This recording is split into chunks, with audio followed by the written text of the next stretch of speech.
Star Report. I'm your host, Star. Welcome to the show. Folks, it is Friday evening. A few topics to discuss with you. Kendrick Lamar has been crowned by Snoop Dogg King of the West Coast. I have to agree. I also have to say salute to Snoop Dogg because, you know, as you get older, you want to encourage the younger generation to go on and become great or bring other people together. And for those of you who saw the concert, I did not, the pop-out concert on Juneteenth at the Forum in LA, Inglewood to be precise. Kendrick Lamar brought out Bloods and Crips and other people on stage, and Snoop was in Canada. I'm not sure exactly where he was in Canada, but he did not make it to the event. He congratulated him, and I have to agree. This is what not just the West Coast needs, but hip-hop. And I also have a theory I want to put on the table with regards to rapper Game, Jayceon Taylor, but just give me a second. I'm looking at hip-hop DX and a bunch of other sources that are, talking about this. Snoop Dogg has officially crowned Kendrick Lamar King of the West Coast, all right? So the event itself, again, I did not see it. I saw little clips. Why is Russell Westbrook on stage? You know, was he sea walking? Crip walking, that's what they call it. Was he looked a little too happy to be, shaking hands, giving niggas dap and then bouncing. Oh my God, what a goofy. But it was a stellar event, okay? So he brought people together. I've got a whole list of people that came out on stage. J-Rock, ScHoolboy Q, Tyler the Creator, YG, Roddy Ricch, and Dr. Dre, okay? Game was not there. Jayceon Taylor. Good evening, troll babies. Before I get into my theory, let me just say good evening to you guys. It's Friday. I want to, turn up and act a little crazy, rambunctious as we do. I'll get to the showrunner shortly. Good evening. Okay, so Kendrick Lamar, who I guess it's fair to say he put the nail in Drake's coffin. I was pulling for Drake because I like his music better, but after those two tracks, and then when Kendrick came with, They're Not Like Us, had to give it up. So yes, in terms of that particular battle, if you will, Kendrick won. I think we can all agree. And this pop-out concert was a celebration of sorts, okay? Let me get to my theory. And I want you guys to chime in because, as the older man, I know my audience, most of you are younger than me, according to my analytics. I want to hear from you, not just because I want you to, call in, chime in, so on and so forth, but it's important for us to, as we continue down this road, to educate, to inform, and to manifest of sorts, okay? I have a theory that rapper Game is part of the old regime that, was raised on beef and or drama, violence, if you will, and he just hasn't grown up. Now, that's not to kick his back in. He and I've never met him in person. We have a little history. I'll get to that shortly. It's important with regards to my theory. Never met him, but he's part of that old regime that finally reached a point of violence with 50 Cent in front of Hot 97 radio station. I wasn't working there at that particular time. I was over at Power 105. But he represents the old, the people who wanted to get it in the streets. Kendrick's generation, Drake, the big three, let's just point them out, J. Cole, they put out diss tracks or they say things via social media. They're not looking to take it to the streets. We've seen Game. We've seen him, not just the GU, not just all that stuff. We've seen him involved in Stitches, the rapper Stitches down in Miami, where Whack 100 stepped in, bow, and punched Stitches because if you ask me, Stitches would have washed Game. Game has been talking for years about breaking people's jaws, but we've never seen him break anybody's jaw. He actually got rocked up in a mall once upon a time. Troll babies, you guys know who I'm talking about? Now, the guy is dead now, but hands were put on Game. So this whole breaking people's jaw thing is just, he's got some type of anger issues deep down inside. And he had, it wasn't a fight, it was a scuffle on a basketball court, some type of celebrity basketball event. I forget what year that was. And Game actually swung on the guy. It was the weakest scuffle I've ever seen from a guy who's been talking about, breaking people's jaws. He put hands on Raz-Kaz once upon a time. I heard he snuck him. Anyway, I have a theory with regards to why Game, who I watched earlier, give this long tirade about why he wasn't even invited to the Pop Out concert. You guys up to speed on that? Game wasn't even invited. I think to Kendrick and the rest of these guys, again, the younger generation, he's part of that old regime that wants violence. Call in, if you will. Tell me I'm wrong. Tell me, did he choose sides? Did he choose Drake's side when Kendrick and Drake were going back and forth? I don't know. As far as my little back and forth exchange with Game, it has to do with my old homie, and he's a homie, Jimmy Henchman, who was managing Game at the time. You guys, most of you should know this already. Jimmy and I were very, very cool. He came to me when I was at Power 105 and asked me, could he bring Game on this show? And I said, hey, man, we have a lot of history. We go back to the 80s. If you need it, okay. But personally, I don't want to sit down and talk with him. He seemed like too much of a hothead. And we had all been through, Jimmy and I and everybody else, many of you, the deaths of Tupac and Biggie. So we were trying to get away from all that violence. And this is where Game seemed to be, in my opinion. Now, also, let me just say this, because I declined to bring Game on the show, and he's been salty ever since. And that's why he went on the Breakfast Club and lied and tried to gaslight me. There's a reason why Dr. Dre, Eminem, and 50 Cent didn't invite him to the halftime show. Yes, no, troll babies, there's a reason. Is he just still trying to overcompensate? He put out a diss track at Eminem. To my knowledge, Eminem didn't respond. Put out a diss track to Rick Ross, Ricky Rose. He didn't respond. So I wanted to put that out there earlier. But my main topic here, the discussion, if you will, Snoop Dogg crowns Kendrick Lamar King of the West. I agree. I think it's a great thing. And let me just say salute to Snoop D-O-double-G. He and I have been trolling each other over the years. But that's my nigga. I rode with the West. You know this already, back when they were going back and forth with Bad Boy. I rode with the West. So I'll fuck with Snoop, but there's no hatred. But I want to commend him for acknowledging Kendrick Lamar as the younger person who is King of the West. I think that's beautiful, all right? Okay, showrunner, did you catch your spouse cheating? Inspired by Rams quarterback John Matthew Stafford. Something happened with his wife. Supposedly, she had sex with his backup quarterback. Was it in college or football? Guys, I don't know. I didn't get a chance to...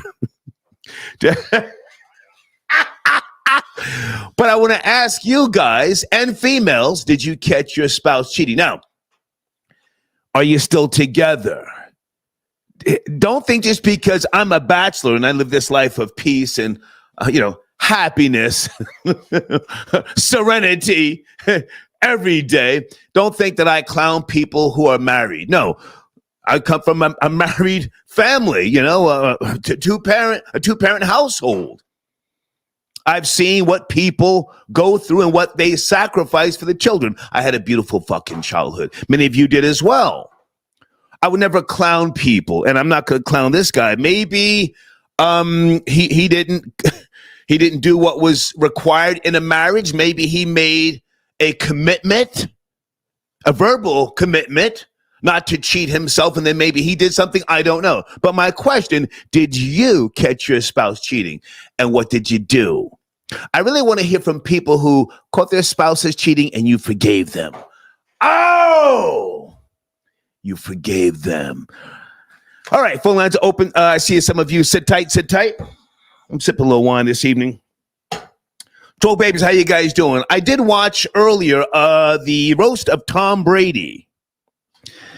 Why did Tom Brady do that? and knowing that people would focus on his ex-wife Giselle, you know, ooh, Kevin Hart said, "Fuck them kids." Whoa, Kevin Hart. I'm at the part where after Kim Kardashian, she did a short little, you know, speech. It was okay. There's a female comedian. Holy smokes! Hold on a second. She got busy. Give me a second, guys. If you want to call in and talk about this, Nikki Glazer. Who the fuck is she? Funny as hell. I got to watch some of her either films or stand up. She got busy. Sam J. Some type of bulldagger from Beantown. She got busy. Woo! I have not seen other people, you know, after Sam J. But call in if you like. All right. Okay. Big J, I got your donation. Thank you for tapping in. Star of the game, anger issues. He's a gang banger. Well, sir, I'm not trying to clown Game, but is he a gang banger? I've never heard about him being a gang banger. Respectfully, I know that his older brother was killed by way of gang violence. Game was a stripper. If you Google Game stripper, you'll see him pop up with a thong. He wasn't in the street, sir, to my knowledge, you know, riding around with the fucking sawed-off pump, smoking niggas. Okay, but thank you for your donation. Blade tapping in. The nigga that washed Game was, oh, yeah. I know. Rosemo, okay. I'm trying to have a civil conversation here. You know, it's Friday night, okay? White boy Rory, I'm out there if you want to tap in. Blade says, finally, an old nigga stepping aside gracefully. I loved it. What Snoop said, it was needed. I mean, I can go in other directions with regards to people who have had, you know, stellar careers such as myself. You have to give it up to the younger generation from time to time. How many of you have heard me say Joe Budden is the best of the best right now? And he is. It feels good to say that. I had a hell of a run, made a shitload of money, still got my money. Why would I sit here and say something different, okay? Thank you, Blade, for your donation. Hey, Erica, got your donation. She says, I love your show. Erica from Philly. Hey, Erica. Oh, my goodness. Speaking of Philly, hold on a second. We got to put some respect on that young Philly boss. Meatball. Erica, are you up to speed? Meatball got sentenced to 5 years probation. I got the story here somewhere, huh? Bless her heart. The influencer, she dodged jail time Thursday. Yeah, she was streaming live. What was that? Last September. 22 years of age. Deja Blackwell is her name. She's on some type of reality TV show now. She was charged with 6 felonies, including burglary, criminal trespassing, conspiracy, all sorts of shit. 5 years probation. Meatball, we'll get to her shortly. Thank you, Erica, for your donation, all right? And Doris. Hey, Doris. She says, Star, I loved the hoedown during Drake's funeral. I need to watch the entire thing, to be honest with you. It just made me feel good to see Snoop Dogg give Kendrick that type of support and props, so that's my main focus tonight. Crown got your donation. Crown says respect to Kendrick. # long live King Hustle. Game said something about he either supported or did something for Nipsey Hussle and Kendrick when they first came out. I give him that, but he still seems to be like in some type of mind state where he wants drama. That's my theory, that he hasn't grown up, and that's why they're kind of like, putting him on pause. Again, halftime Super Bowl show, wasn't even invited, and now here we got the goddamn the pop out concert that went down. Wasn't invited. Okay, hang on a second, guys. Let me bring in area code 272. Good evening. It's Friday. You there? Friday. Yeah, what's going on, Star? What's going on? How are you, sir? Nah, hey, Star, that was a big up from Snoop, man. I like when OGs, like you said, OGs support them young people and stuff like that. Love it. What Kendrick did, he brought the whole hood out with him and stuff like that. But I also feel like that's why I felt like J. Cole didn't want to get in that beef, because I feel like deep down J. Cole knew it would have got personal. Right. And he know Kendrick. He'd have got personal, said some stuff, and Kendrick would have said, that's why I think J. Cole ain't say nothing. But it felt good to see somebody really go after Drake and Drake back down. Like, I'm going to back down from this. Because you notice, anybody else that went after Drake went at them. He went at him. But well, now hang on a second. Drake put up a fight. We can't say he didn't put up a fight. No, now put up a fight. He did put up a fight. But when you sit back and you look at it, right, it did. In one way, it did take Kendrick a long time to respond back. It did take him a long time to respond back. But when he responded back, and then he put a hit song with that, that's the way you do it. Mm-hmm. And people don't forget. A lot of people forget 50 was doing that when he first came out. 50 was putting out all these diss tracks, and then on top of those diss tracks, he started putting hit songs out. So Kendrick was smart the way he did it. But, you got to get love to Snoop to come out, support him, and get him loved. I respect that, because you want them young ones that's coming up now to get that love. And you think about West Coast, yeah, we knew what Snoop was doing. We knew what Dr. Dre was doing. We knew what the game was doing. We're not going to take nothing away from the game. We knew what the game was doing. But it felt like the minute Dr. Dre stopped messing with the game, that was it for him. Yeah. Hang on a second. I had to screenshot somebody else's number. It had nothing to do with you. Nothing to do with you. All right. So we know the West Coast is gangland. We know that. But I just don't think that Kendrick's generation, Drake, The Weeknd, I mean, he's a singer, but, still he's a huge star. J. Cole, they're not thinking about getting out into the street with the guns. Am I wrong?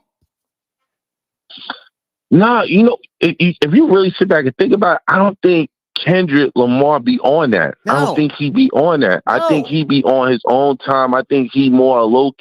He's more like a J. Cole. He's a hard, like, I'm gonna put this music out. Yeah. I'm gonna put these albums out. I'm gonna do my tours, and then I'm gonna chill for a little bit. Mm-hmm. He seemed like a calm type person. Yeah. You know what I'm saying? So that's why I get the read I get from Kendrick. Yeah.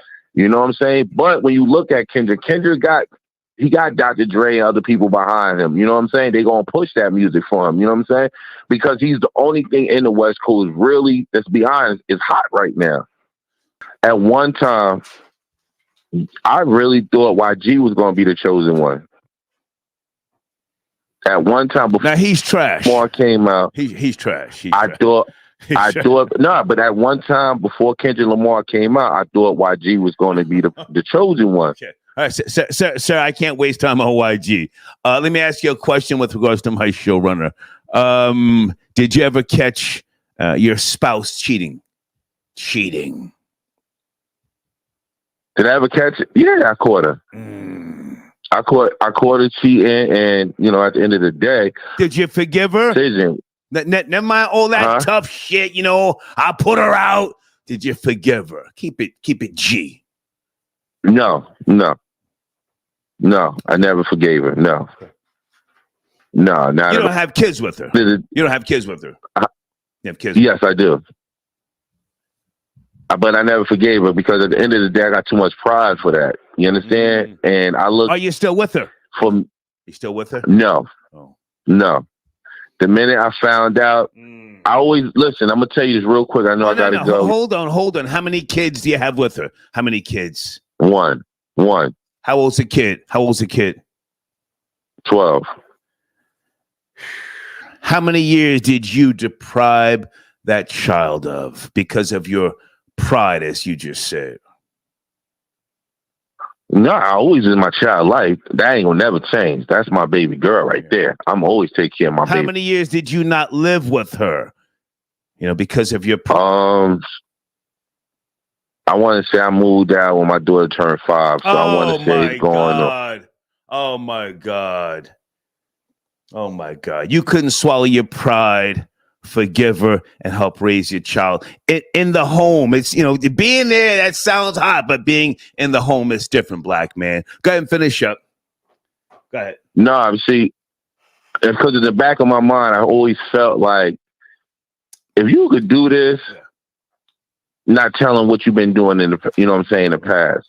And sometimes you could let that thing go and you could fix it and want to be there for your family. But are you really doing it to be there for your child, or you doing it to be there for your family? Gotcha. And that was the part I struggled with. And at some point in life, I was like, yo, this is not what it is for me. Gotcha. Because I know every night I got to lay in that bed knowing what you did. So it's either I'm going to cheat on you or you're going to cheat on me again. So I'd rather us go our separate ways, and I'll still take care of my child. Okay. And, let it be. You failed as a husband and a father. But thank you, sir. Sir, gotta go. Thank you. You failed, man. Swallow your pride, nigga, for the child.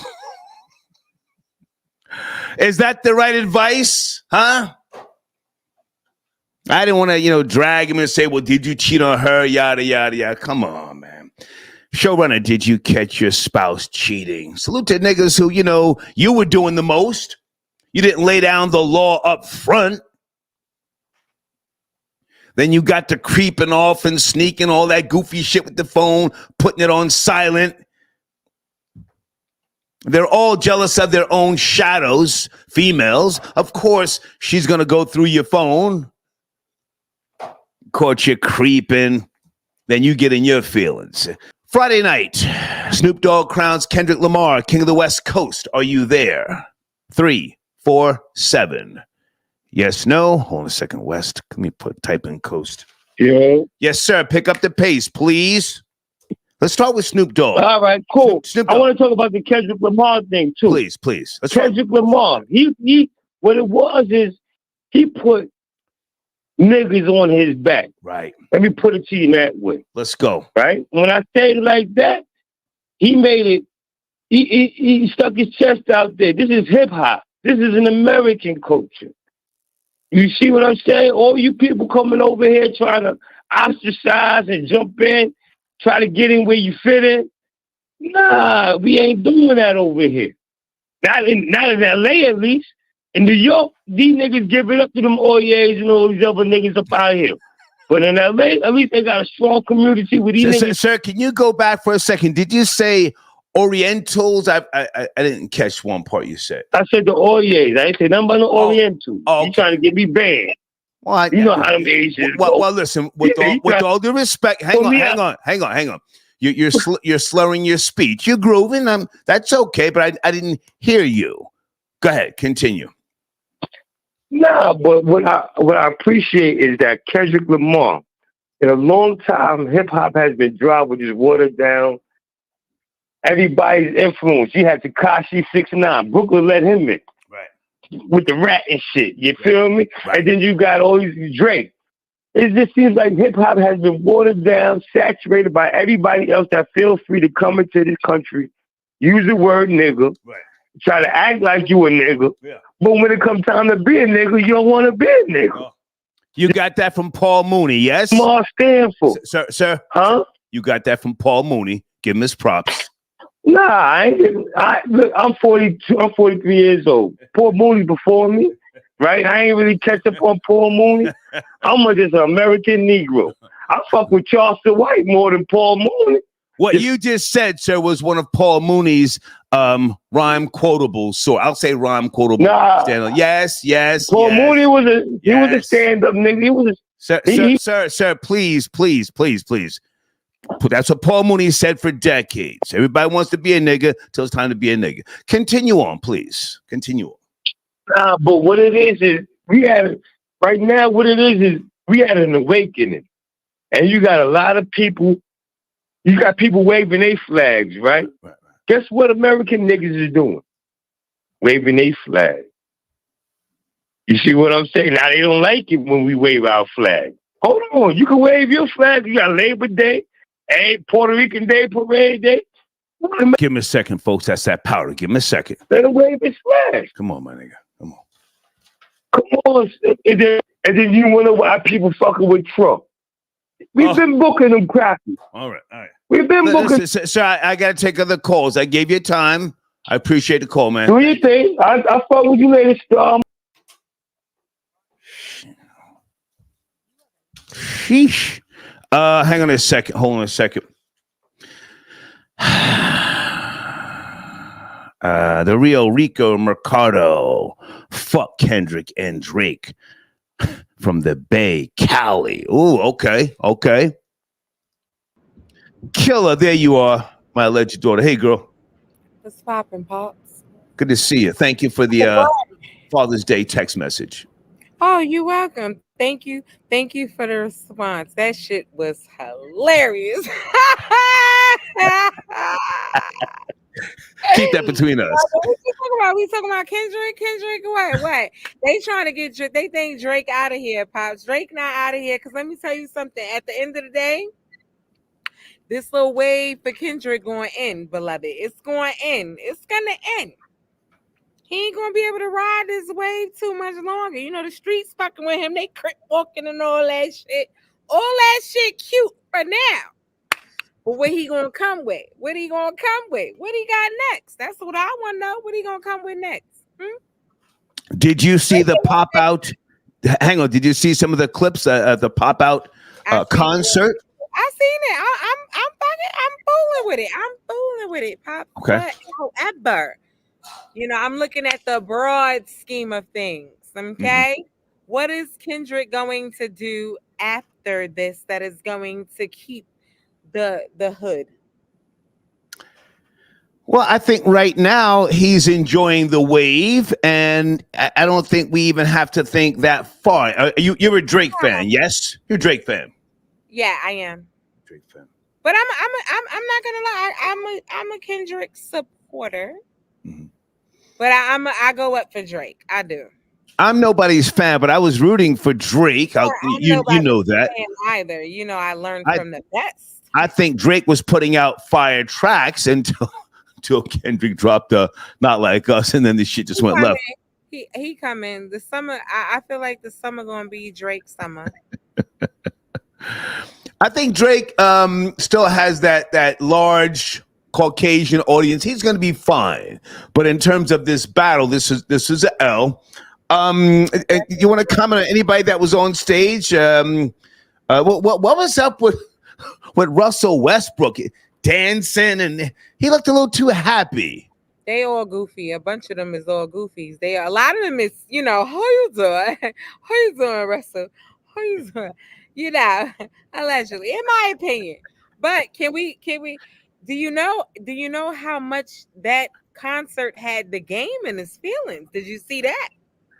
Well, that's what I'm talking about. I have a theory. It's just a theory that he's too much of a old school wannabe killer, which he's never lived up to that hype. And Kendrick is of the newer generation. They're not looking for all that, in the streets drama, all that, big you fighting in front of the clubs. They're not doing that. And I think that combined with, the fact that Dr. Dre may or may not have said something to Kendrick. I don't know. But you ever met Game in real life? No, I don't know that nigga. He tried to gaslight me. Then I told him I filed a police report. Yeah, he called his gang. Then I called my gang.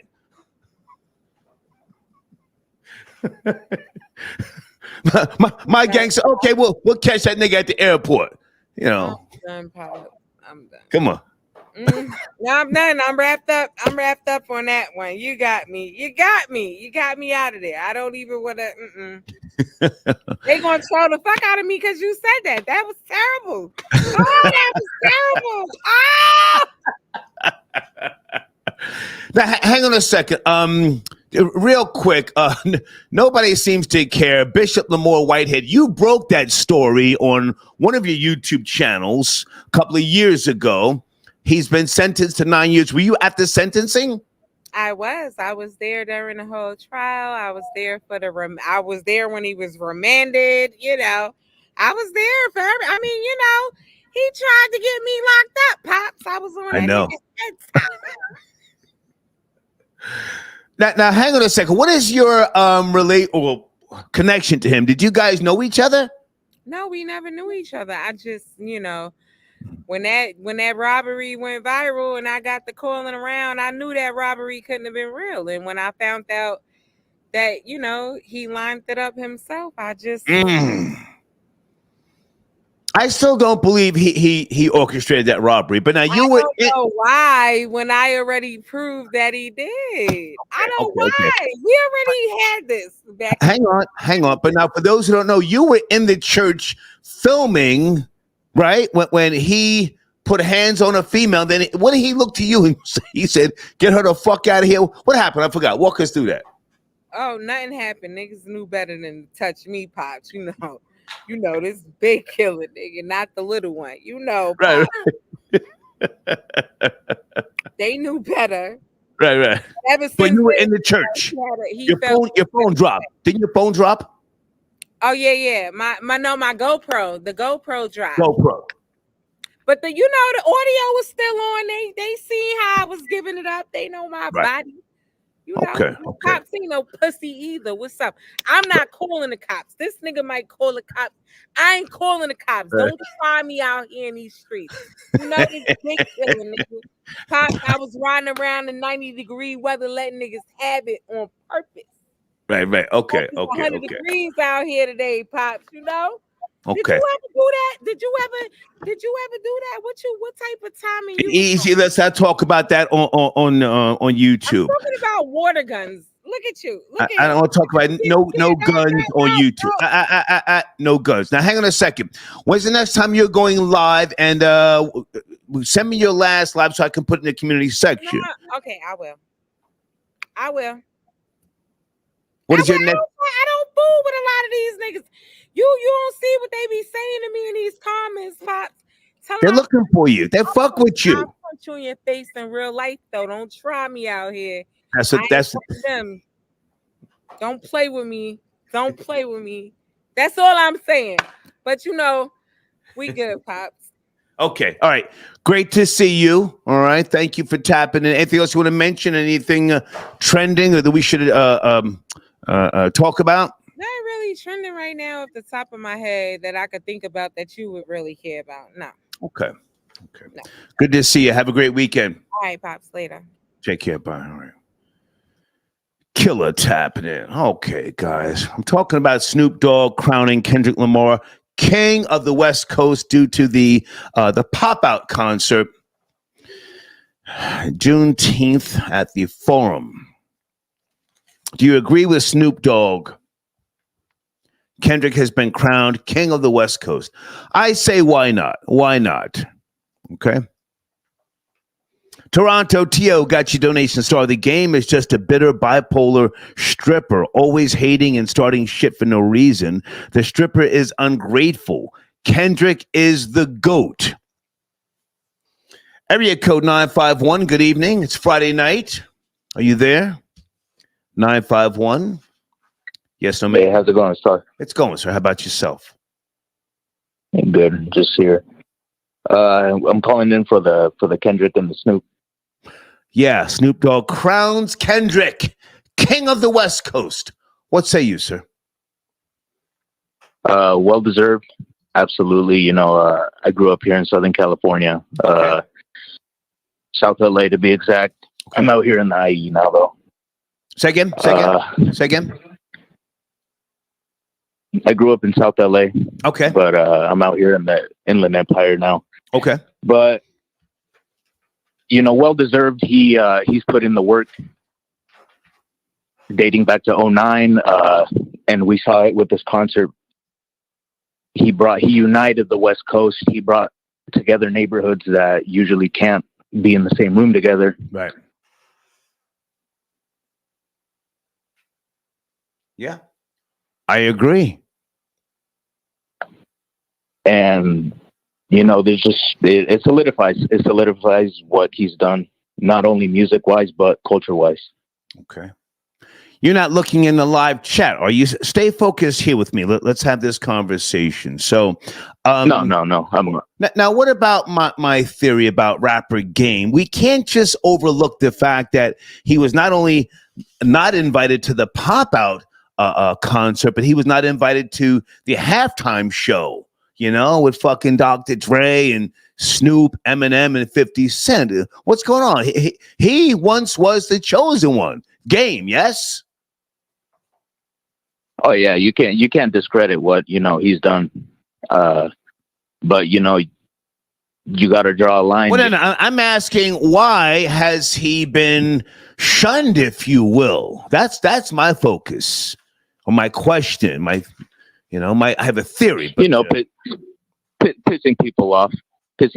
You probably shouldn't be pissing off, and you're affiliating yourself with somebody that's been going at Kendrick for a while now, and you kind of align yourself with that. People are going to look at you in a different light and not invite you over to the party. Can you elaborate? Because I missed that part. Was Game co-signing Drake? Educate me. What are you saying? Yeah, he they have a record together, and he feels some type of way. Are you sure, sir? Pick up the pace. Come on. I'm asking, was Game co-signing Drake when he was beefing with Kendrick? Why? You are the last part. Okay, he hung up. He hung up. Folks, I'm trying to be educated. I don't want to just kick Game's back in. It's a big deal. Snoop crowned him King of the West Coast. That guy hung up. 470, good evening. We're talking about a few topics. Are you there? 470? Yes. Good evening. I just wanted to address real quick why I think it's clear as day why Game wasn't even invited to no shit like that is because he chooses to align himself with a character like Wack 100, a person who over the years has said some foul things about Nipsey Hussle, and that wasn't no time for nobody, clown that shit like that to be up on that stage. Yeah. I didn't even think about that. You're right. Yeah, Wack, aka Clayface, said some real crazy shit about Nipsey. I mean, listen, I respect his troll game. I don't have what's that app he's on?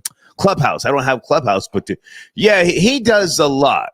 So yeah, he does a lot. He sounds like Steve Harvey. If you just don't look at him and just hear his he's really annoying. Like it's almost on some sassy type of nature, and Game come off the same way, you know what I'm saying? And he did this Kendrick Lamar during that beef as well. It was something Slick tweeted. Don't quote me on that. I'm pretty sure your live chat can see. They know what I'm talking about. Okay. Yeah, that's all I wanted to say. Stay with me. Stay with me because I didn't even think about that. That's a very good point. What was Wack 100 talking crazy about Kendrick Lamar? I mean, listen, Kendrick is he's not sensitive, more than likely. But this is business. This is the younger generation. Right. They don't want all that back and forth. We're gonna run down with the tools. It's not that they're pussy. That's just not how they're thinking. Right or wrong?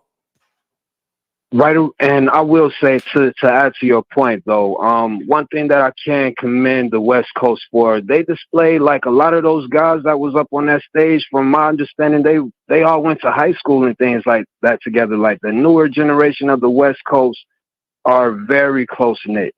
They all tie in together. Okay.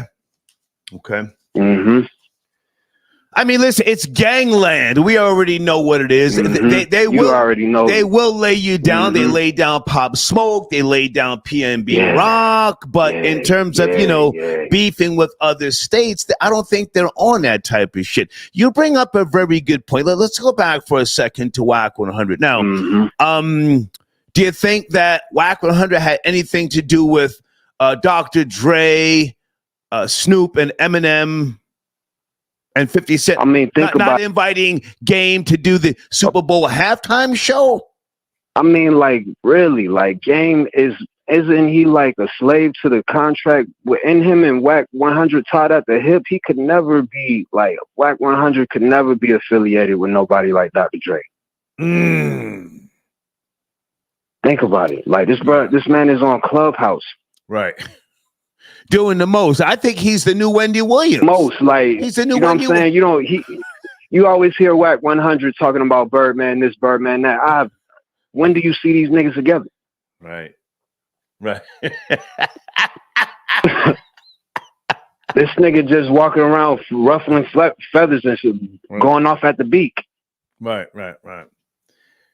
Now, Game has to pay that girl. He's got that $7 million judgment.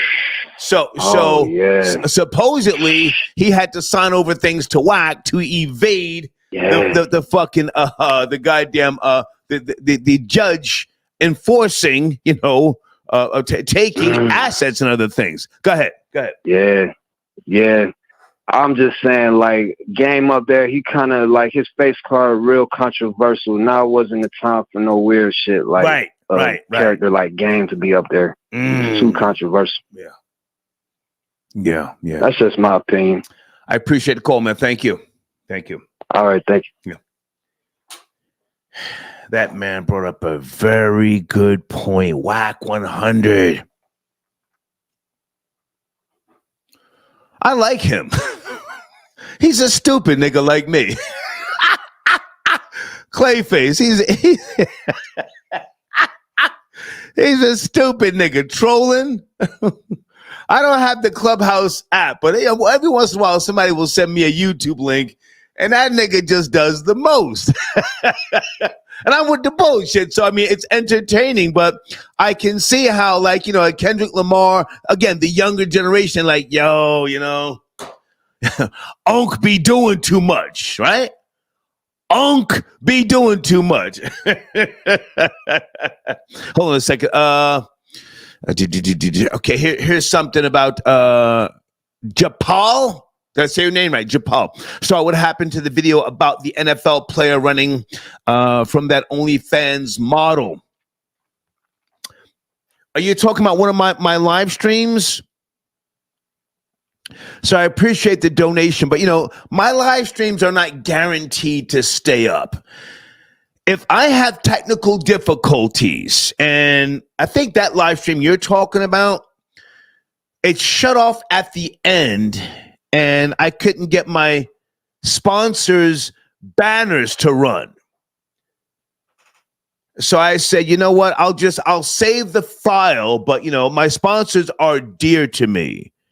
And if I can't promote the sponsors at the end, which is very, very important, then I'll make a business decision. But that particular video that you're talking about, so we had some glitches with the goddamn audio, and I think me and Houston were talking crazy, just too crazy. But it more so had to do with at the end, I had some type of weird fucking issue with the goddamn the internet, because I'm down here on the beach, and then the sponsors, I couldn't get the sponsors to play. So it's all about the sponsors. So, but thank you so much for your donation. Okay, I appreciate you. Sir Shy got your donation. Sir Shy, tap in. I need you, my nigga. Are you calling in? I think it's 510. If you get time to call in. I'm putting respect on Snoop Dogg's name. Salute to Kendrick Lamar.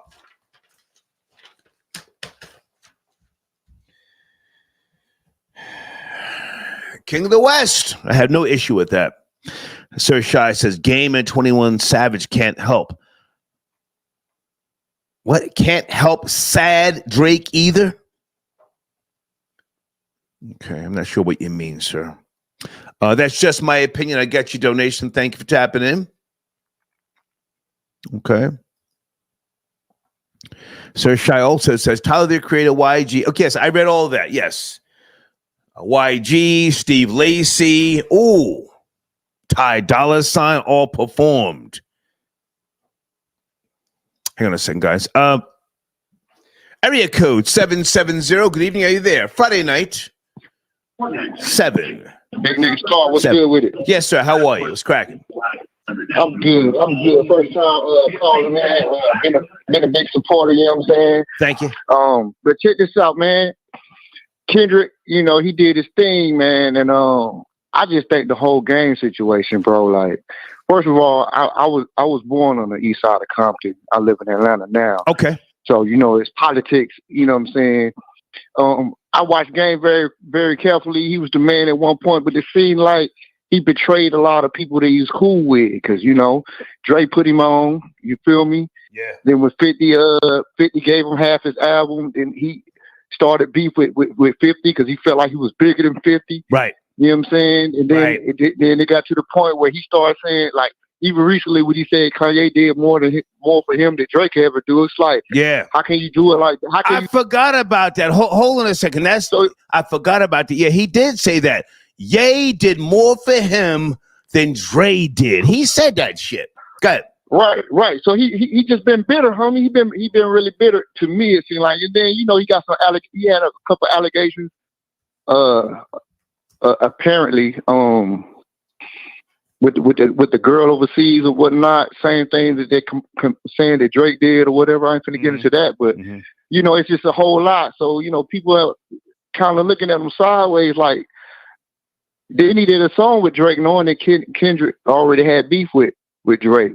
The song called 100. Right. You feel me? Then you speak on Whack 100. Whack 100 is with Cash Money. The Cash Money, was it Cash Money West or something like that? So yeah, they all got tied to Drake, and I don't know how true it is, but the song that he did, that Drake did, the diss track with the Tupac voice and all that, apparently they said Game had something to do with the ghostwriting too. So that's probably how he getting his food. You feel me? I didn't know that. But I didn't know that. Wow. That's some sucker shit there. So he playing sides. He's playing sides, man. And now he been exposed and he trying to come out, you know, out the cut and make a little statement. But the real know what's really going on, man. You know what I'm saying? Wow. It's that bitterness, man. And Dre ain't fucking with you. 50 ain't fucking with you. You know what I'm saying? You gotta go over there to Drake. Now Drake going down the drain. Now you want to, I've been doing this so good. Man, get out of here, bro. Right? Get out of here. Listen, bro. I was riding with Drake, but we got to keep it real. Kendrick took his head off, right? Took his head off. Yeah, he did. Of course he did. But he did on the BET Awards. It was just like, say my name though. Before, you know, he been going at Drake. They been shooting at each other. And I fuck with Drake, but I never agreed with him being like the best. How can you be the best if you don't write your own rhymes, bro? Right, You got a whole camp to write rhymes. Right. You know what I'm saying? And that's probably why he didn't come out so fast like K.dot, because you got to memorize. You got to memorize when somebody else write for you. It's harder to memorize when somebody else write for you. You know what I'm saying?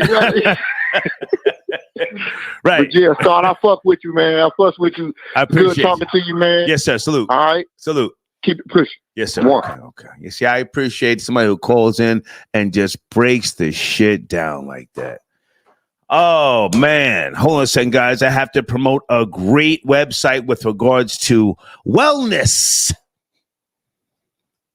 Wellness. Hold on a second. There it is. Pow, mysupremewellbeing.com.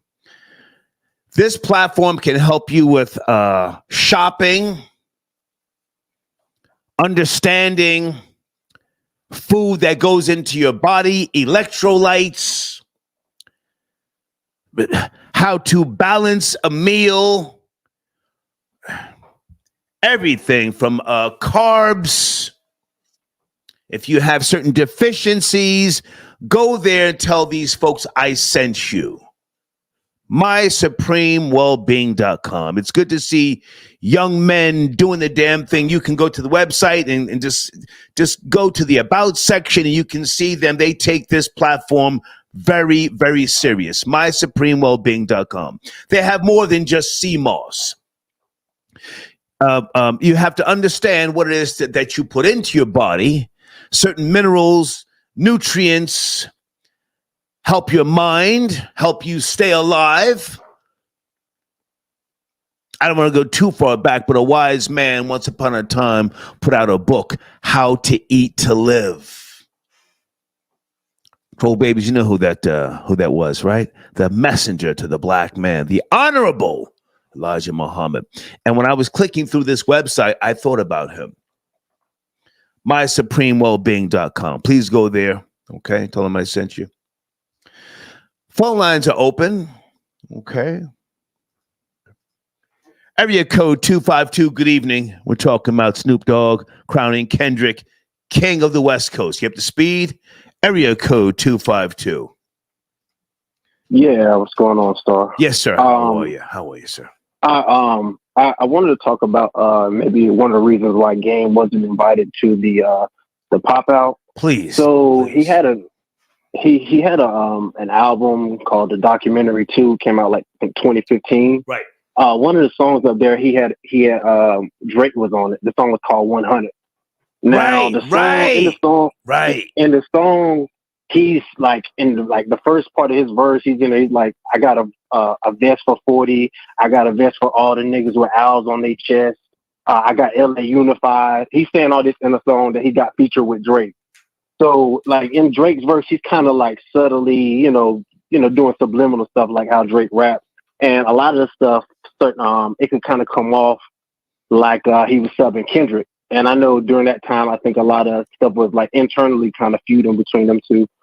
But I think one part of the song, Drake was like, I would have all of your fans if I went on some conscious shit and something like that. And like everybody that heard it, they kind of knew that like, all right, it's you talking about Kendrick. And the kicker is like, so they shot a video for this and they all in Compton. Game is in it, arm around Drake and, basically co-signing like, yo, Drake good here, you know where I'm from and stuff. So it just kind of, I could see like there's nobody else that was on that stage that was co-signing Drake that way. You know what I'm saying? And you know how Game is. He's like, he's real extra with a lot of stuff, and I think that could have rubbed a lot of people have chose like pick Kendrick's side as far as like, I think it could have rubbed a lot in the wrong way. You know what I'm saying? No, that's all I wanted. I just wanted to support the machine. That was me that donated some mac and cheese. Oh, thank you, man. Thank you. Well, did you have a sure. You have a platform? Promote your platform. Do you make content? What do you do? No. I don't make content. I'm just like I said, just supporting the machine. I appreciate what you do. Thank you, sir. You're very informative in your in what the message you're delivering, and I can appreciate you trying to be objective with Thank you with your topic. Thank you so much. Salute. Yes, sir. Thank you. All right. Salute. All right.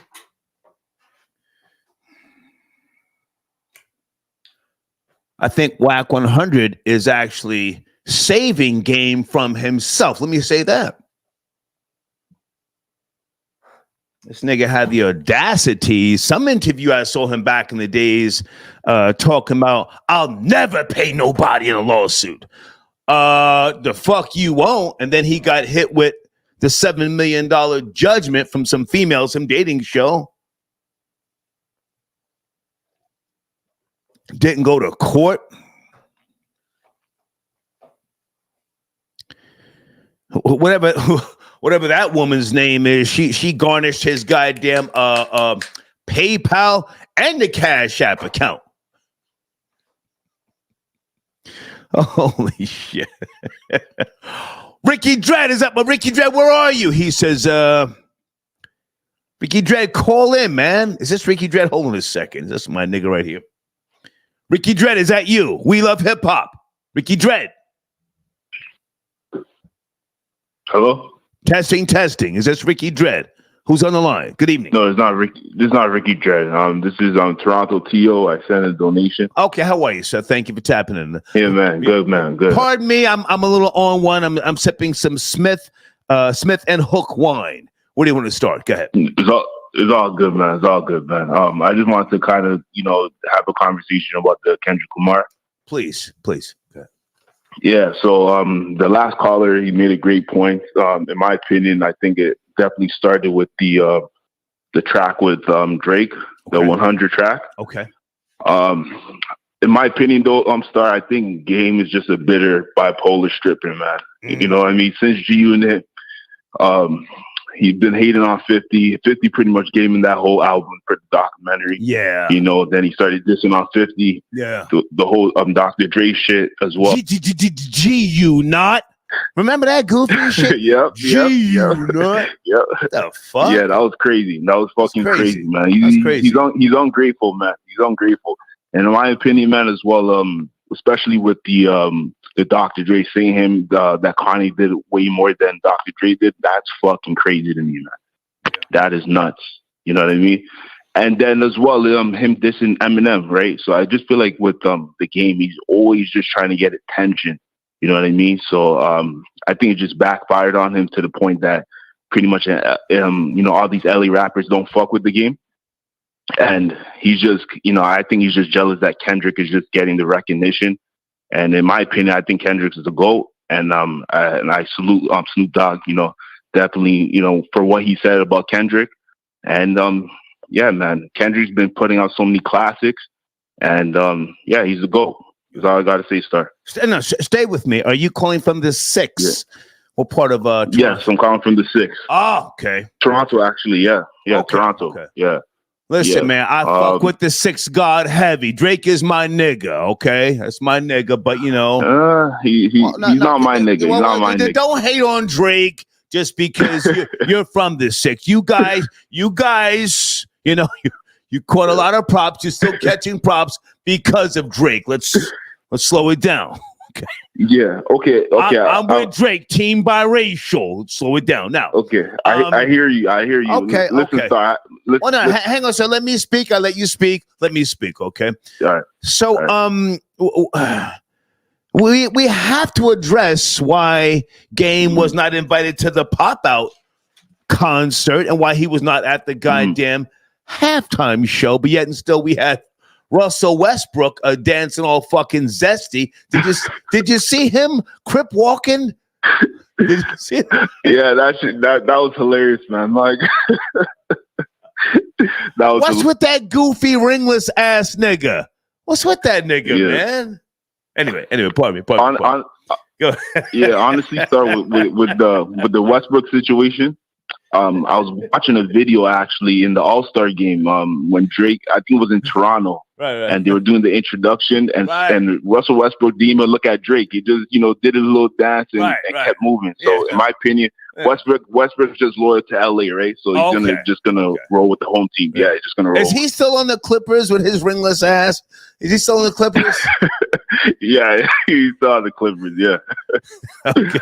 Yeah, he is, man. All right. Hey, before listen, man. I'm sorry. Go ahead. Yeah, Drake. Listen, Drake's he's gonna go down as a legend for sure. In my opinion, definitely put it on for the 6. I'm listen, but in my opinion, Kendrick's still the GOAT. I think he's just better bars, better rapper, just makes better albums. You know what I mean? And I just think that Drake just went toe to toe with the wrong, rapper, and we saw what happened, right? So Kendrick's hopefully he drops the Not Like Us music video. Apparently that's the rumor, and hopefully he drops the album as well. So all right. I appreciate the call and salute to Shelby GT. Yes. I don't know who that is. Well, when you get time, Google her. She reps Toronto, the 6 and the whole 9. I fuck with Shelby heavy. All right, man. Thank you for your call, sir. Okay, salute, Star, man. Salute. Appreciate you. Yes, sir. Okay. Yeah. Okay, goddamn. Kids, I'm old. First time I went to LA, it was in the fucking early Early 80s. I was cross-country pimping with a Puerto Rican girl. You know this already.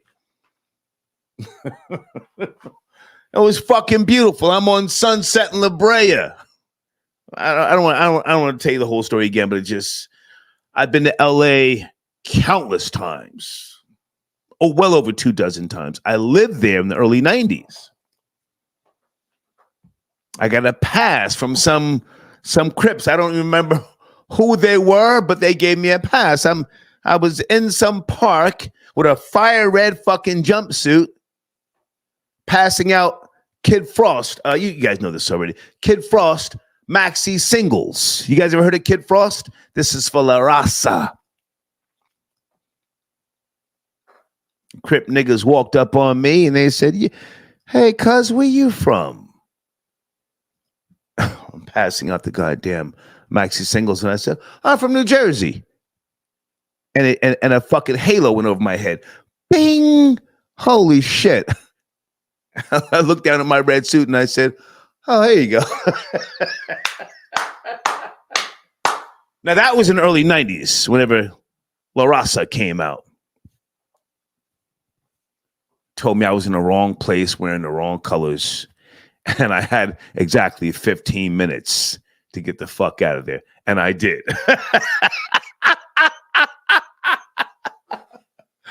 Pardon me. That's what I said. Pardon me. I just went home and changed my fucking... Well, I went back to the hotel, pardon me. The Orchid Suites. Changed my outfit and got the fuck out of there. Is that Ricky Dredd? We love hip-hop. Peace. Yes, no, maybe. Ricky Dredd, 416. Peace. I'm here, sir. What's going on? Ricky Dredd from We Love Hip Hop. Good to hear from you, man. What's cracking? We're talking about Snoop D.O. Double G crowning Kendrick Lamar King of the West Coast. I think he was in Canada when he did this. Yes, no? You up to speed, Ricky Dredd? Yeah. He was actually in Toronto, I think, the night before the concert happened. Come on. So, quick fast before we even get into it, I just want to give you just something that we have in common. I used to be a street team coordinator across Canada. So the whole maxi singles, do you remember CD samplers? Yes, but I was a national director for Virgin Records. I was not a street team coordinator. What do you say? Yeah, no, complete different jobs. But yeah. You know, we were, we used to give out different CD singles. Yes. Or yes. CD sampler CDs or those tapes. Yes. That would have 5 of the songs off of the album. Right. Okay, but as far as this whole beef here with the game, one, the game had posted on his IG stories Drake's song "Energy." Ooh. Maybe a couple of days before this whole Kendrick concert went down. Maybe it was the day before. I didn't know that. Okay. Yeah. Come on. Yeah. As well as he went at Rick Ross during this whole back and forth. Yeah. So technically he took up for Drake. He took a side. As soon as he went at Rick Ross, he took a side. I didn't know that. Right. He had a whole diss song towards Rick Ross. It's just he didn't put it out on streaming platforms. He just put it out on YouTube. It was called Freeways Revenge. No, hang on a second. Ricky Dredd, we heard the trash Ricky Rose diss. It was trash. Rick Ross didn't respond. Continue. He didn't respond. It's trash. But as far as even all of the points that some of the other callers just gave before, add that all together, WAC 100 being affiliated with Cash Money, and then just all the recent activity from the game. Especially that just a day before the concert posting Drake's Energy. And the part of the Energy track that he posted was, what was it?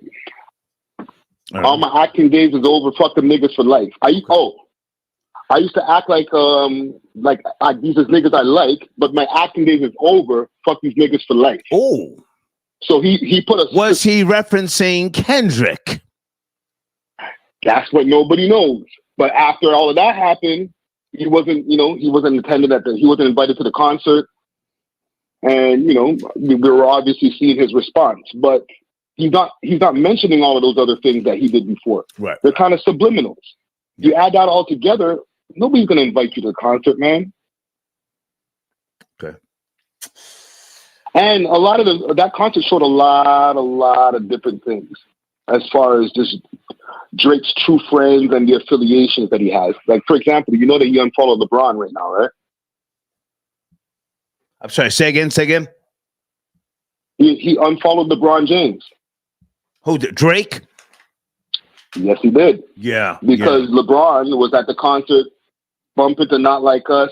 He was all, enjoying himself. So there's a lot of true colors that were shown at that concert, besides Russell Westbrook and DeMar DeRozan, who was a former Raptors player, was up there. There was a lot of people that were. Now, was LeBron on stage like Russell Westbrook? He was crip walking. Russell Westbrook. He goofy as fuck.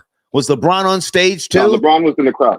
Okay, LeBron was in the crowd. Okay, LeBron was in the crowd. But they ScHoolboy Q, J-Rock, cameras made sure that my nigga Tyler the Creator was there, YG, Roddy Ricch, and Dr. Dre. It's just amongst a few people. So okay. I don't want to make the whole show about Game, why he wasn't invited, but he was once the chosen one on the West, and it strikes me as odd that he was not invited to this pop-out concert, and he was also excluded from the Super Bowl halftime show. Can you please finish up? Ricky Dredd from We Love Hip Hop. Yes, the Super Bowl halftime show, that could be part of the whole thing with wax affiliation.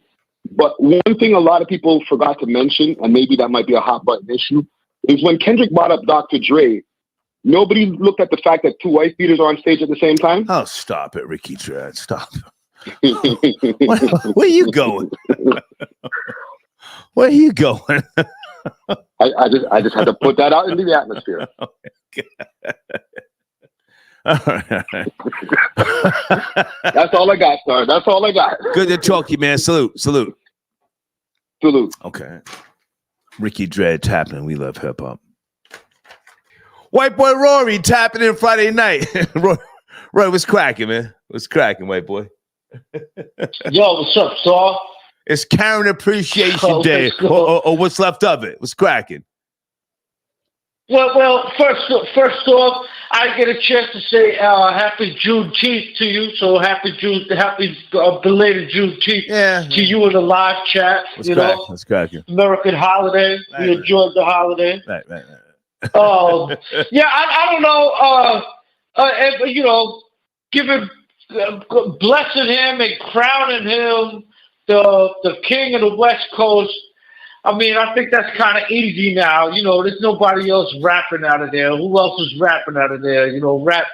Rap has gone down the hills, and that shit was goofy, man. That was goofy. Oh, wow. There was a bunch of dudes up on the stage, dressed in red, all matching red, looked like some strawberry daiquiri ass niggas, I don't know. Maybe it's me. I'm a New Yorker, and they're just like LA. It's kind of corny, man. I heard Tyler the Creator killed the concert. I heard Kendrick was played second part of him. So, what is this? Not Like Us. That would have been a better record if he didn't get racist with it. If he didn't do racial with it. If his undertones and his subliminals would have been America versus Canada. America versus anywhere else. That would have been a cool record, Not Like Us. But of course, just because Drake is half small hat, he got to get racist with it, like black people always have to do, because they're the most racist people in this world, Black Americans. So, yeah. Now, hang on a second, Rory. You and I have had this conversation. Hang on, you and I have had this conversation before. Black people can be racist, yes. However, they have no power. So it's a different type of racism. And there is a difference between being a racist and being prejudiced, right? Right. Black people have no right, because you judge black people people accordingly. have no power. So technically, black people can't even be homophobic. They did not enforce the laws with regards to, prior to 1973. We've had that conversation before about homophobia and the Stonewall riots and other things. So when you say racist... Yeah, but that's so bogus. Black people have no power. None of us have no power. Do we not remember the whole Wall Street riots down here? The Occupy movement. Yeah. It went to show like the 1% and the 99%. I'm glad you corrected yourself. The 99%. Hang on. I'm glad you corrected yourself. You mean the Occupy Wall Street movement. There was no riots. It was the Occupy Wall Street. Now, hang on a sec. It was Occupy. It was Occupy Wall Street. Right. I want to go back. I want to go back to what you said. Hold on. So I'm commending Snoop. I thought it was beautiful for him to crown Kendrick King of the West Coast. Did you see any of the concert itself at the Forum? Yeah, I saw clips of it. I didn't see like the whole. I would never sit through the whole thing.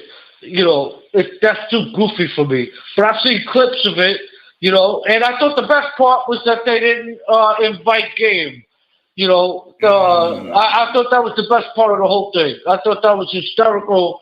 I think that guy's the goofiest dude ever. That's even an East Coast name. The Game was an East Coast name because G-Unit was popping at the time. That's an East Coast slang. That comes from Supreme Team down in Queens. That's like you win the game, you part of the game, chalk it up to the game. That's New York shit. So that's not even a West Coast. Those West Coast dudes, they got corny names like Snoop Doggy Dogg, Smiley, Sleepy, the Seven Dwarfs. They use the corniest names you ever heard. That's the way it goes in the West Coast. And they're a bunch of like Hollywood dick riders. I gotta be honest with you. But white boy talking crazy. Pay attention. For a reason, because those goofy people out there chase them around, take pictures of them, make them a big deal. When they come here to New York, nobody pays much attention to them. I've seen a million celebrities, a million stars. I live in Manhattan. Right. I roll with the best of them. I see them all over the place. Nobody pays attention to them. We go to places they don't even know. We go down to Don Pep's in South Ozone Park. You might catch Billy Joel in there, but you're not catching none of these Brad Pitts or Snoop Dogg or any of them. Even if we see rappers, Star, you know how it is in New York. We're haters. We're not going to give them props. Nobody's going to be running after no goddamn Busta Rhymes or no Nas or anybody. Not in New York. Out in LA they might do that. Run after Dre and, people can't leave their house because the fans are crazy. We're not fans out here. We're haters. So it's a total difference, and I don't know. I just, like I said, I think that Kendrick Lamar could have did a better diss song if he didn't bring race into it. Why not just be like, not like us? You're not like us. Hip hop is American culture. You're from Canada. Why not just be like that? Because we could be like that to him and be like, hip hop is New York culture. So you guys in LA with your gang banging, and you're crumping in clown suits, dressing up like a clown and doing fake ass break. I know, Rory. I gotta jump in here now. Hang on a second. You and I have spoken about this before, if I remember correctly. You had some friction in LA, yes? No? Yeah, I don't get along with those people, man. I've had dealings with them. I've had business dealings with people from LA. I've dealt with other people from LA in, different situations. I don't like them. They're like prissy bitches. They're backstabbers. They're not real with it. I don't, that's just my interpretation of them. They're very, very fake. They're very fake people. The whole culture is like built around a Hollywood culture. It's a very fake culture. At least over here in New York, like, you know, we might say go fuck yourself, but we'll help you change the tire of the car if you broke down on the side of the road. In LA, they'll just be like, oh, I'm really sorry to hear that. I'm really sorry you went through that. But they're not going to help you. No. They're like the fakest people in the world, man. That Tinseltown, that whole, it has that whole LA popular. And like I said, they're corny, man. They bite off everything else, and then they pretend like they're the hardest dudes in the world. That whole stage, when Kendrick Lamar was on there, he's a little shrimp. Like, that guy's a dwarf, man. He's never been to jail. He's never been to prison. You know, the same with The Game. The Game is like some big Compton gangbanger, right? All tough with a butterfly tattoo on his face. Motherfuckers made fun of that shit because he looked gay as hell. Then he puts an LA tattoo on his face, and if that don't change nothing. Does he still have the big NWA tattoo on his chest? That was some goofy shit. Remember that? Right, a Kobe Bryant tattoo, a Nipsey Hussle tattoo. Yeah. You know, nobody was messing with this guy, Nipsey Hussle. First off, he was a mediocre rapper. He was mediocre at best. People like this Hussle. Okay. The aftermath didn't sign Nipsey Hussle. Why is Dr. Dre crying over him? You know, Kendrick Lamar has his own record company. Why did he sign Nipsey Hussle out of the hood? And now he's crying over him, making more. The Game did a couple of songs, put Nipsey Hussle on a couple of features, but he didn't put him on to no real money or nothing like that. But all of a sudden, because this guy got shot in his head, like a bunch of other motherfuckers got shot in their head. Jesus. He's somebody special. Wow. Okay. He's somebody special. Okay. He wasn't that good of a rapper. Who could Nipsey Hussle go up against? Nipsey Hussle could go up against the greats in rap, in hip-hop?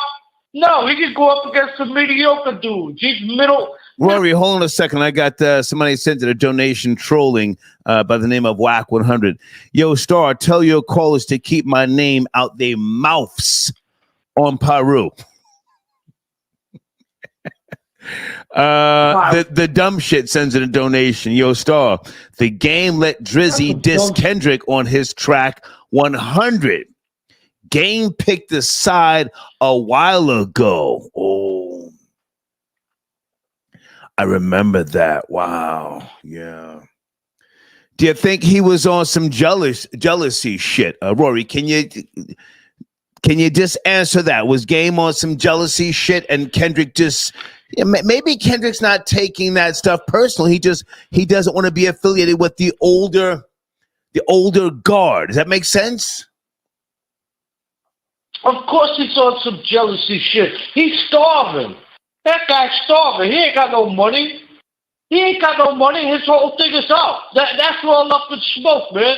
And the reason that those people don't want to be near him is because he's got a $7 million judgment against him. Right. So imagine doing a record with a guy like that. Right. Imagine him getting on the stage when you're doing a concert. Right. They're going to sue the concert. Right. They're going to sue everything. Yeah. You know what I mean? He's a loser. He's a lame. Right. You know, he's like that. He's like an industry plant, this guy, The Game.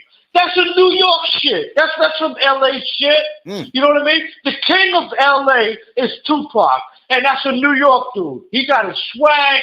He got his flow. He used to call himself MC New York. That's the king of LA. Tupac is the king of a New York cat, an East Coast cat. That's the king of LA. You know, I didn't see Ice Cube saying Kendrick was the Snoop Dogg's a goofy too. Snoop Dogg's a goddamn goofy too. He's a LA goofy. I have to jump in, Rory. I think Tupac died too early in his journey, career. I mean, people overlook some of the greats from the West Coast, you know, Spice One, King T, Mac Dre, E40. The list goes on and on. Del the Funky Homo Sapien. People overlook a lot. The alcoholics. The alcoholics. I already said King T. You know. Yeah, there you go. My favorite MC Ren. Snoop Dogg had one good album. Yo, Star, keep it real. Keep it real. Snoop Dogg had one good album. I think he had two. After that, it's just commercialized bullshit. Snoop had two. Park it like it's hot. Park it like it's hot. That's a good record. That's whack. That shit is whack. That was fire, white boy. You, Ma, park it like it's hot. Get the fuck out of here. That shit is corny. Snoop Dogg had one good goddamn record, and that's it. Hold on a second. Sir Shy. Who the fuck is he to crown somebody else? Sir Shy, you calling in? Rory's on the line. Hold on a second, Rory. Sir Shy, it's Friday night. Let's turn up, my nigga. He says Rory lost a boyfriend in L.A. That's why he's mad. Sir Shy, call in. Lick the moisturizer. Hold on a second. I got a sponsor. I got a sponsor. I need you to cam up. Come on and promote. My sponsors are very special to me. Promote your platform, premium ad placement. Okay. All right. So Rory, go ahead. I want you to keep talking. Talk your talk. Let's go. Let's go, Rory. Let's go. No, that's it. That's all I got on the West Coast, man.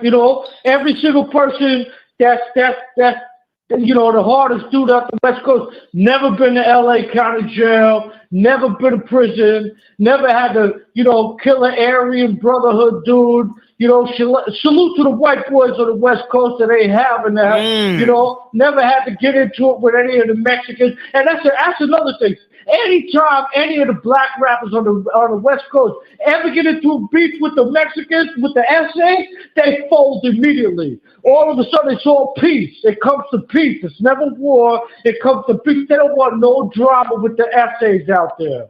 They don't want no drama with the essays out there. So, but that's why I go a little hard on the West Coast, man, because... Now, hang on a second, Rory. Where were you? Hold on. You and I are friends. We're not just associates. We're friends. But where were you in 1995 when the dog pound dropped New York, New York? Right? Yeah, no, I was out in Queens, and I heard they shot up the video shoot, and Snoop Dogg had to jump into a goddamn limo and get the fuck up out of there and go back to Manhattan. That's what I heard. I don't know. That's what I heard. I was riding with the West then. They came and shot the video in New York, kicking over buildings and shit. New York. Right? Yeah, he did that. Okay. And I heard the video shoot got shot up. I think it was Queensbridge. Salute to Queensbridge. And, and then he got... Produced by DJ Pooh. Back. Let's go, white boy. Come on. So they never laid nothing down in New York. The only shit they laid down is in their own backyard when New Yorkers got set up. They never came to New York and laid nobody down. Ever. They never came to New York and beat nobody up. They never came to New York and took over the club. They never did none of that. Right. All their killing and all their gangster shit happened on the East Coast, on the West Coast, when people were there with either no security or subpar security. So don't tell me about LA and the gangs, man. Anybody ever do the history? You see the gangs in New York. You see gangs come from New York. Everything LA does comes from New York. Graffiti comes from New York. Breakdancing comes from New York. Hip hop comes from New York. Gangs come from New York. Right? It's just to be objective, Rory. To be objective. Now I'm born and raised in New Jersey, but now Biggie laid down in the West, right? Pop Smoke laid down in the West, right? PNB Rock laid down in the West, right? Yeah. Who has the East Coast laid down from the West in the East Coast? Well, Star, we don't work with the police. You don't ever heard no rappers over here working with the hip hop police. But what you did hear is on the West Coast, all them dudes, all them gang dudes they're working with the police. You know, you got the cat that killed, that smoked Biggie, and all of them with the prison for being working with the gangs. The gangs working with them.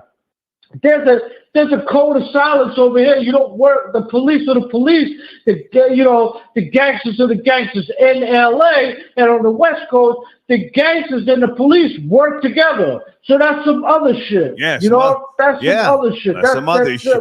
They're getting the police to do hits for them. You ever hear any gangsters in New York getting the police to do hits for them? Yeah.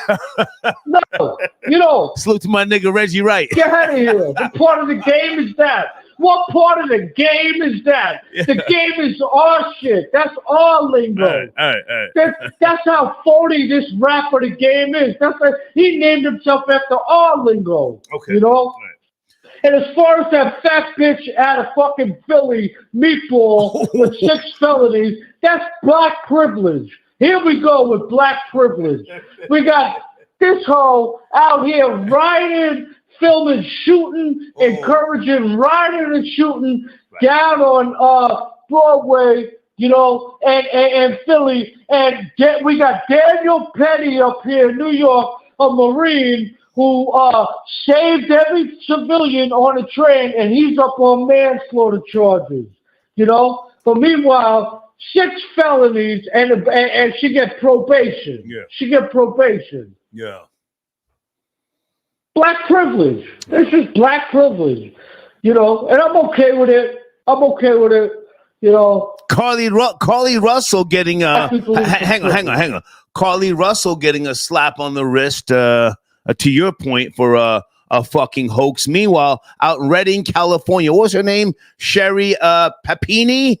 They put her in jail for that hoax. You ever heard of Sherry Papini? Oh, forget about it. Everything has changed. The white people are going to jail, and the black people can do no wrong.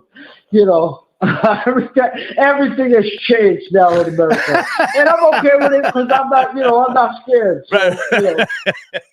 All right, Rory, we'll talk tomorrow, man. Salute. We'll talk tomorrow. My nigga. That's my nigga right there. Hold on a second. Oh, shit. Florida Boy J, sit tight. I got you. Florida Boy J, hold on. Give me a second, all right? Give me a second. Back. My nigga, okay, hold on a second. Folks, we're doing a lot. We're picking up some speed right now. On the screen, www.luxuryopticdesign.com. It's one of my sponsors. Please go there. Tell them I sent you. Florida Boy J, my nigga, are you there? FBJ.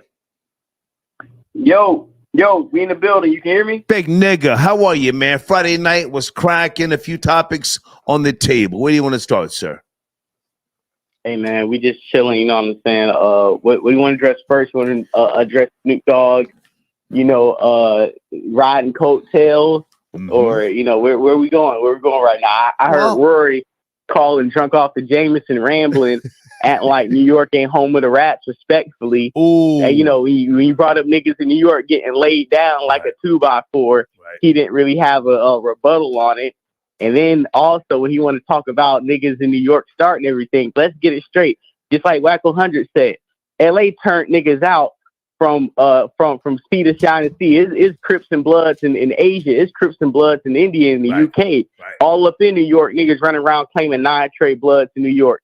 Even some of the biggest rappers, you know, Cardi B and them niggas. So let's not act like California hasn't had influence on New York culture. Right. And vice versa. Yeah. You know, it's a give and take. I don't think anybody from either coast should be sitting here trying to downplay the other. Yeah. You know, it's somebody from the South being, you know, observing. But let's get to the Snoop part of the conversation, right? Okay. Snoop Dogg. Go ahead, I'm sorry, go ahead. Yeah, Snoop Dogg. Like I told you before, I called out Snoop Dogg about this whole battle with the AI situation coming. When the AI situation came out, right?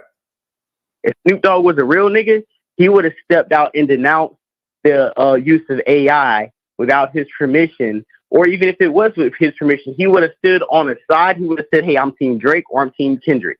The fact that he had some type of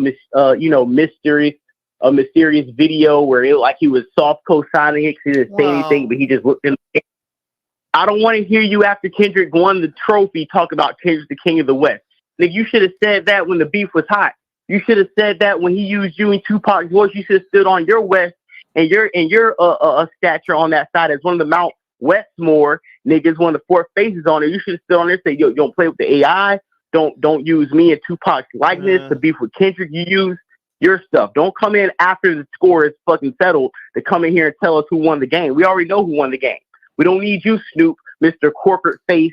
If I can jump in, Florida Boy J. Okay, that was when the second diss came from Drake. That was not, they not like us, right? So I'm not gonna say Snoop should have denounced the AI. I mean, he did say something on social media.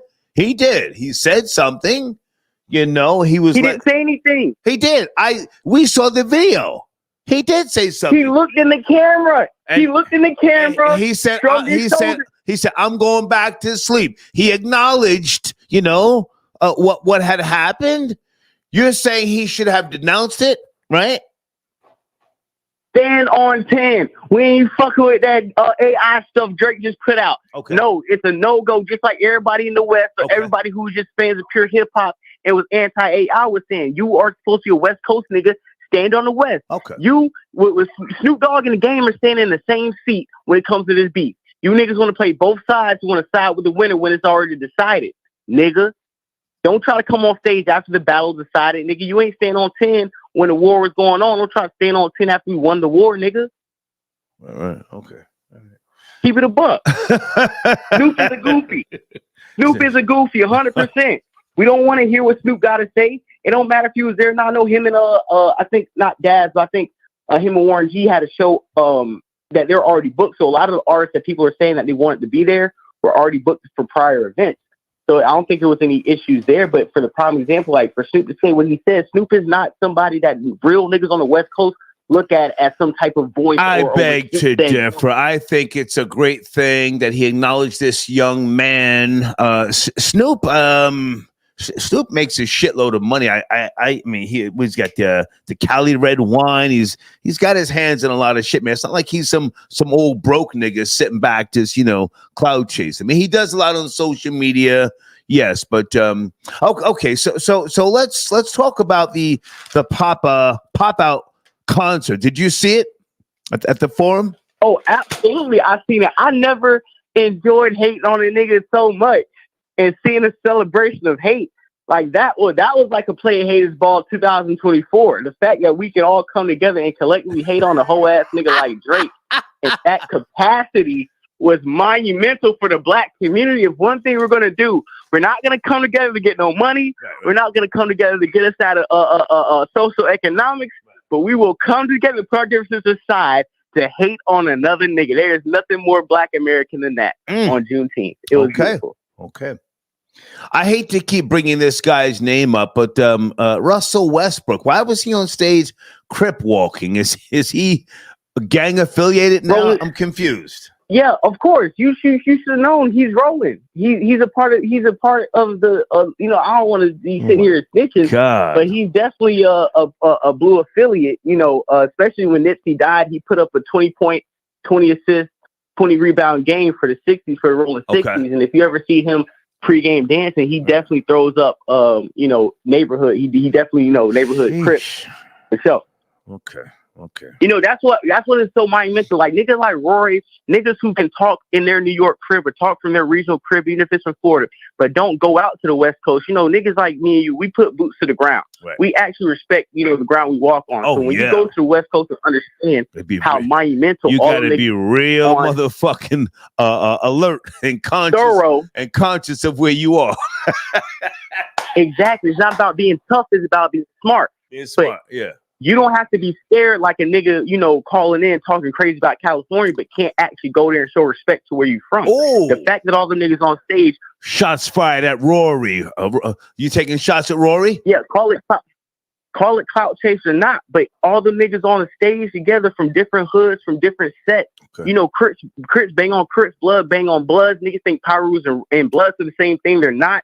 Niggas don't understand the politics. So even if that was just a photo op for niggas to come together, for that to even happen to take place, was a monumental image for niggas on that side of the country. If you're not from that side, I don't think you should really be trying to speak on it. I enjoyed it. Analyzing type of because you don't understand what you don't know. I'm sorry, you just don't. That's a different culture in America. You don't understand unless you go over there and experience it. As an older man, I thought it was beautiful to see Kendrick on stage with Bloods and Crips because, as you said, you know, if you haven't gone out there, I'm not talking about Rory, but if you've never been to L.A., you know, it's different out there. It's gangland. For real, for real. You got to be very conscious and careful of where you are. But go ahead, you were saying, go ahead, finish up.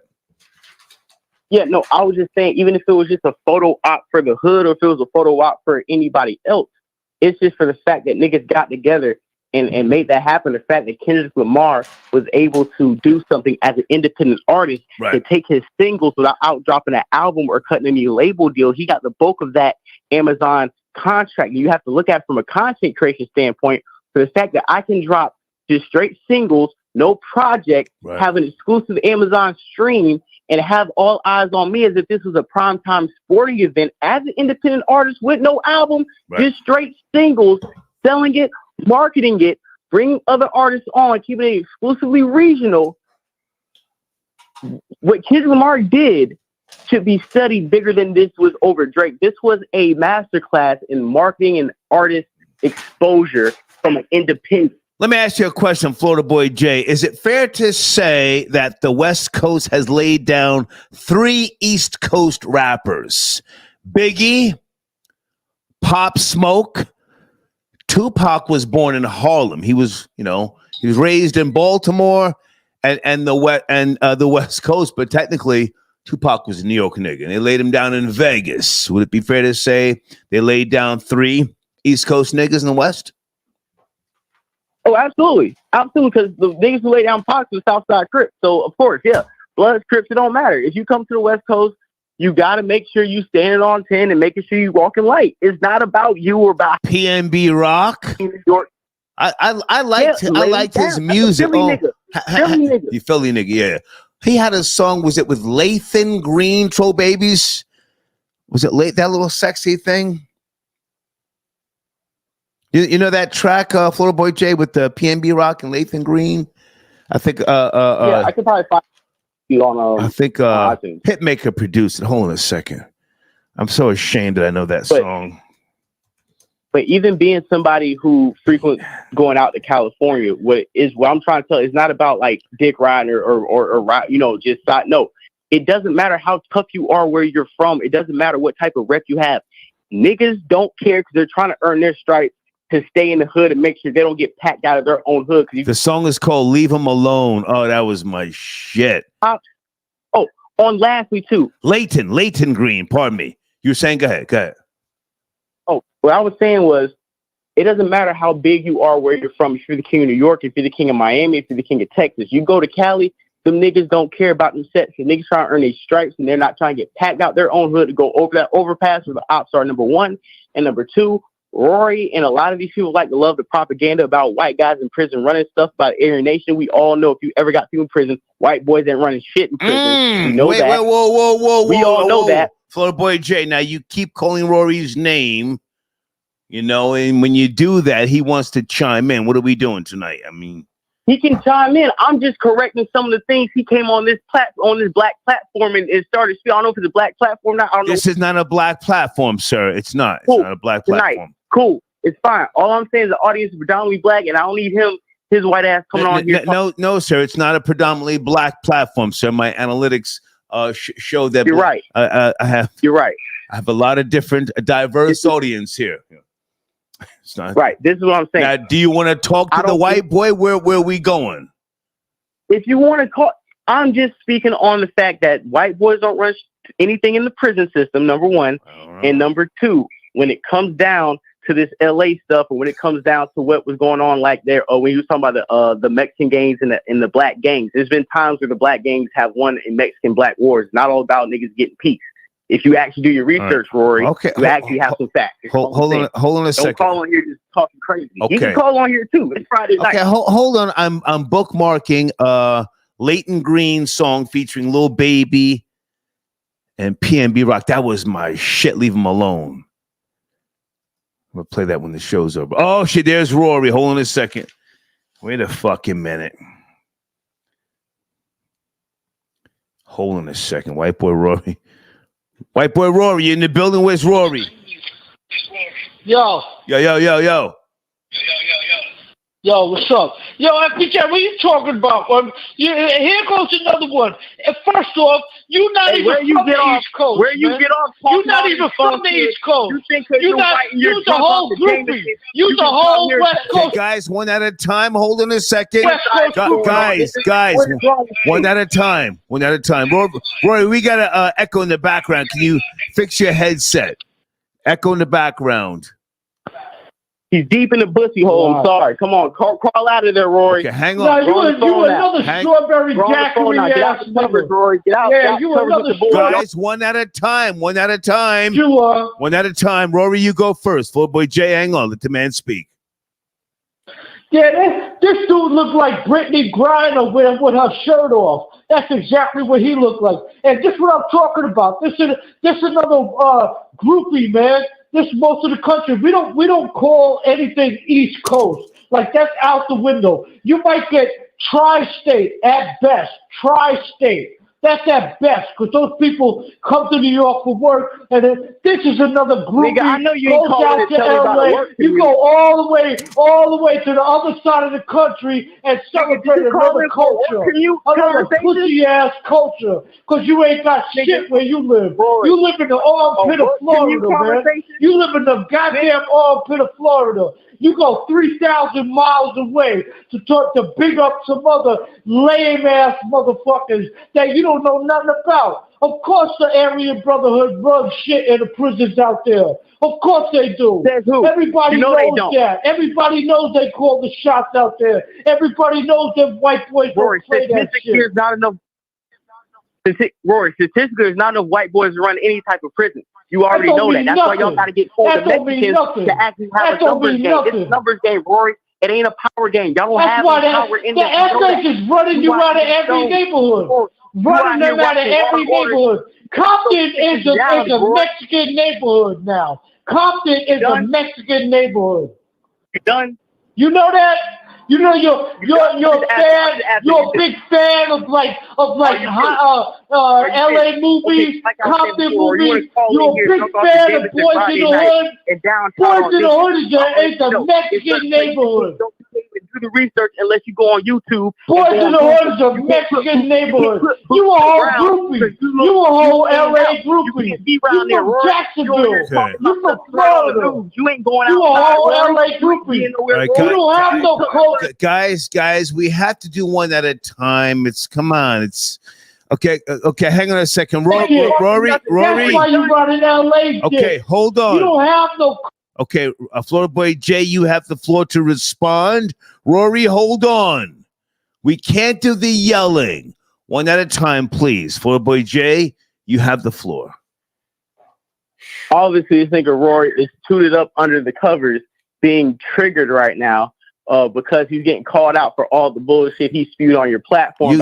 You called his name. You called his name. You called his name. Of course, I called his name because I had to G-check him on the BS he was spitting on the Star Report on a Friday night. Come on. Let's keep it real. It's funny. It's kiki. When you come on the line, act like you actually spitting facts. That's what really got to call in and chin check the white boy. Chin check the Irishman. Let him know that Not Like Us song is about motherfuckers like you too. So you need to pipe down and get your notepad out and understand certain conversations you can be fly with, but certain conversations you need to sit down with and you're not allowed to have. So I'm telling you now, all that prison, white boys running shit you be watching on NBC and National Geographic ain't what's really going on. You already know. By the population in the numbers game, there's not enough white boys run no goddamn prison. Okay. Rory, I don't know what type of gay fantasies you have in Boys Town or whatever section you go to pump ass, but around here when we talk about black art and niggas is going down in gangland, you can't even go over there because you stand out. You're going to get smacked up, nigga. Okay, now, Flowboy Jay, I'm going to bring him in. Can you hang on? Of course. Okay, hold on a second. Rory, you have the floor, okay? And we're going to do one at a time. Rory, are you there? Yeah. Go ahead. Yeah, I'm here. This a goofy-ass black dude that grew up in middle class in a 3-bedroom house and living out his fantasies, going to Cali every once in a while, and that's why he's on that goddamn dick so hard. That's why he's on that tip so hard. He thinks that shit is fly. He thinks I lived the real life, Florida Boy J. You never did none of that. You never walked in the Rikers Island on a tier and everybody, where you from, white boy? Where you from? And you went there by yourself. You never did that. You never fucking did that. So don't even come out of your side of your mouth like that. You's a good kid. Your parents still buy you $300 sneakers, and you in your 20s. Your parents bought you I know you. I know you from the back of my hand. You a whole phony. That's why you love that culture. You don't have no culture where you come from. You don't have no history. You bite off New York, LA, Chicago, everything. Cause Jacksonville ain't shit. Jacksonville is like sitting on a goddamn porch, playing an old Bojangles Negro spiritual, still living back in the past. You're like in the deep south. That's not even Florida. I don't know how you can live in Jacksonville and not move down to goddamn Miami or Fort Lauderdale or West Palm Beach. Don't you get tired of the fucking swamp with nothing up there? Okay. Don't you get tired of that bullshit? Okay. And then you jacket LA. Okay. You jacket a whole other coast. Okay, Rory, we have to let Floorboy J respond. Sit tight, Rory. FBJ, you have the floor, sir. Friday night. Okay, is he done moaning on the microphone under the covers? Go ahead. He's on mute, so you can talk one at a time. Go ahead. Cool. I'm tired of this nigga moaning under the covers trying to have conversation. So anyways, like I was saying, Star, this goofy ass nigga is just mad at the fact that I just called him out for being an unqualified white man trying to cosplay like he has any type of knowledge on black culture. I just called this cosplaying white man who can't even get in the white circles. That's why he calls in drunk on the line trying to downtrodden on black people. I just called him out for just being an unqualified, drunk, rambling idiot. And now he's triggered trying to tell me about my city. I'm aware I'm from Jacksonville, Florida. There's nothing wrong with Jacksonville, Florida. It's actually a good city. It's a great city. We actually have a national football team. We're cool. I don't have to verify myself with you for where I'm from. But past that shit, Rory, you're still goofy. You still got called out for not knowing what you're talking about, not even coming on the line with facts. If I called in to dispute your facts, at least Google what you're talking about to bring some statistical evidence to dispute what I'm calling you out to be a bold-faced, drunk, white liar as your race tends to be. Okay. So like I said, Rory, next time you call this line, have some facts to back it up, or I will chin check you again on this phone call like I've been doing for the past 3 years. Okay. Just like I exposed you had a boyfriend getting packed out in the meat district, nigga. Shit. Okay. And you was bending over, grabbing your ankles, listening to Mary J. Blige in 1994 with the trains in the hotel. Okay. I didn't know he was this corny. You know, I forgot how corny this cat was, man. He's really an ABC kid. He's really somebody that grew up you ain't got with like a silver spoon in his mouth. You want to bring race into it. You You the fakest black nigga I ever met in my goddamn life. You're like a praised kid. You're a silver spoon fed kid. You're the furthest thing from a black dude. You know you grew up in a townhouse. You know you grew up with both parents having really good jobs. You never went through shit. You could tell. You could totally tell. You could talk all this white, black shit. Let me let you know, Florida Boy J, in America, a lot of white boys are more nigger than a lot of black dudes. Let me let you know that. A lot of white boys, especially if they grew up in New York, Chicago, LA, they're way more in tune with the streets than you ever been. I know you never been to jail. I know you never did a dime in your life. I know you never banged a dime. I know you never did drugs. I know you never lived that life. I know all of that, but you want to talk about sticking up for gangster shit in LA. What do? You save up your money once every couple months because you ain't got to pay no rent because your mother and father let you live in their house.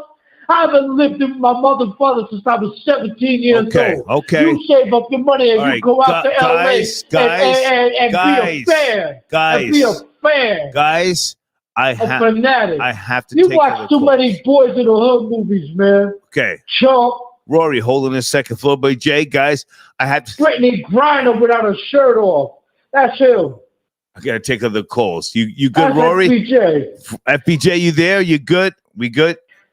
That's his twin brother, Brittany Griner with a shirt off. If you see Brittany Griner with a shirt off and FBJ standing next to him with a shirt off, Rory, you had your say. ScHoolboy J, you want to talk sports, or we good? Yeah, we can definitely talk sports. Just let me know where you want to go with sports, and I can go into detail. Okay. Talk about it. LA just hired a new coach. All right, Rory, I'm gonna finish up with sports with ScHoolboy J. Okay. Go ahead, talk sports with this fucking eggplant. Okay. All right, Rory, we'll talk tomorrow. Salute. All right.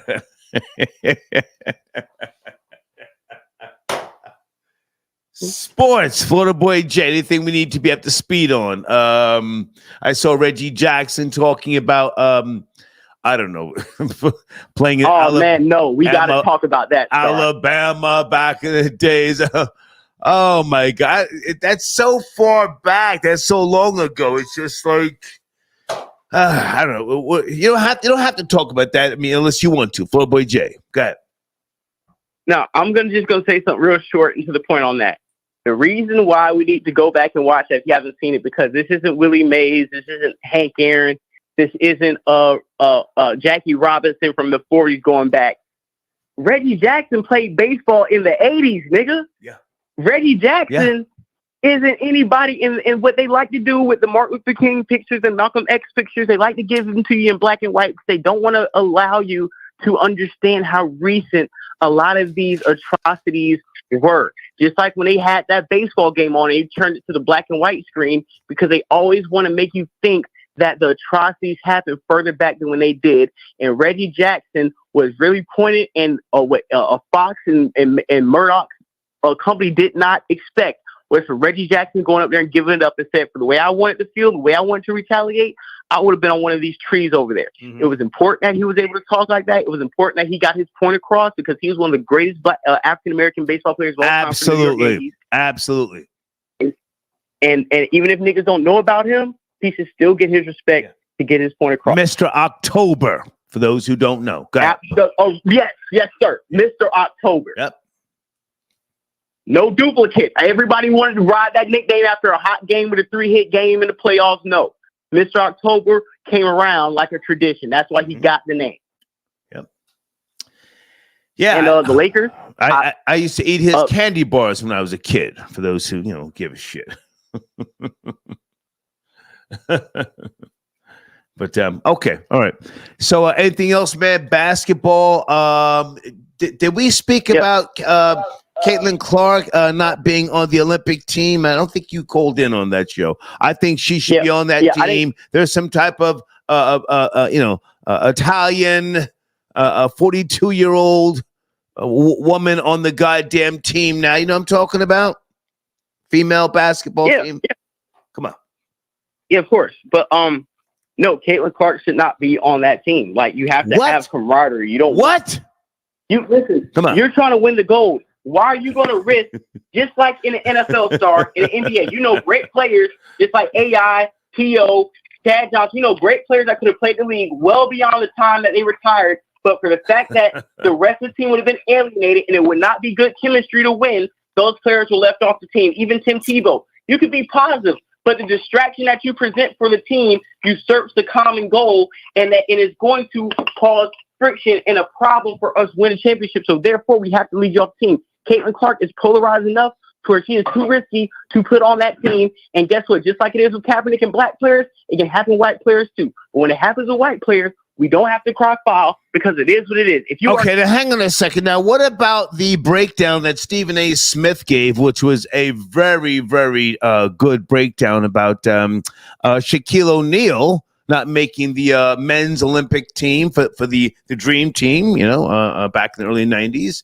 And then we know that Michael Jordan kept Isaiah Thomas off the Dream Team. Right. Isaiah in place of John Stockton. But it is politics, yes? Politics? Absolutely. So, and if it's politics, and the thing about what Stephen A. said is he sounds smart to dumb people, like most black grifters. What he really did was contradict his whole point. Okay, if Shaq has been left off the team, if Isaiah Thomas has been left off the team, if surefire Hall of Famers have been left off the Olympic team, why are you telling me this little white girl is supposed to get on the team because she's going viral? We have had precedents for like I said, inconsistent team picking in politics. If that's what you're going to call out, then your point should have been like, we should not be surprised that Caleb Clark did not get picked on the team because of politics, because we've seen Hall of Fame championship proven players not make the cut. So why should we be all upset because she did? Okay. I feel different, but I respect your position. Okay. Anything else we need to know about sports? I got to take other calls. Anything else sports? Yeah, absolutely not. Sorry, I just want to say, check your phone. I want you to see the view I had up in the hills in Los Angeles. Oh, nice. You know, Rory thinks that, we got to save up the money. Oh, okay. If you can look at the video. I'll check it tomorrow. Hey, and I sent you a text earlier about Stephen A. Smith. Was that $90 million new deal? Did you get that? Yeah. Hey, listen, he wants more money. I don't think they're going to pay him.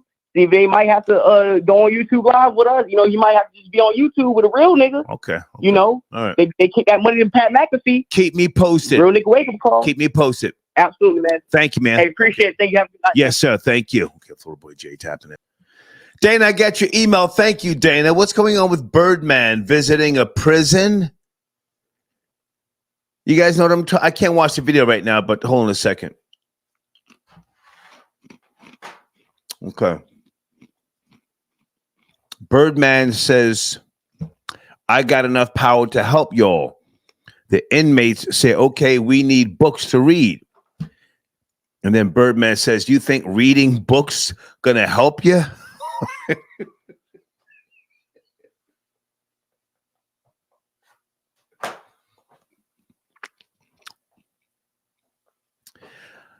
I have to agree with Birdman. You niggas are already in prison. You have to do your reading when you're in middle school, high school, and college, not when you're in prison. God. Dana, thank you. I'll watch this after the show. I just read it. Troll babies, what the fuck is going on? Niggas in prison talking about we need books. No, you niggas need to, oh my God, you need jobs or something. Area code 404, good evening. I'm a little silly right now. You have to speed? 404. Snoop Dogg crowns Kendrick Lamar.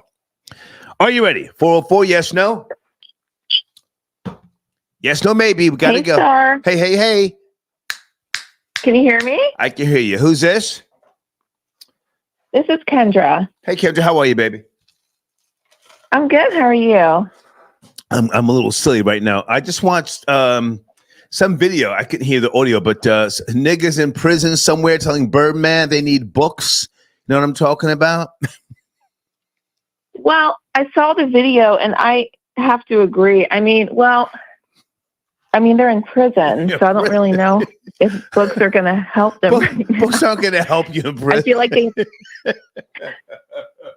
if they don't have like the mentality and the knowledge base, like what's a book really going to do for them at this point? Anyway. You know, what's going on, baby? like they're already kind of trapped. Right. So, I mean, it feels like they just need to get a job and, level themselves out. Yeah.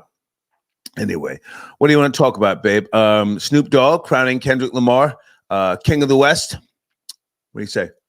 Well, I mean, he is the king, right? I mean, I think he slaughtered Drake without question. I mean, like you said, Drake had no choice but to respond. But, I mean, Drake's a complete, what? I mean... What? Say it. I mean, he's just gross. I mean, he's a complete pedo.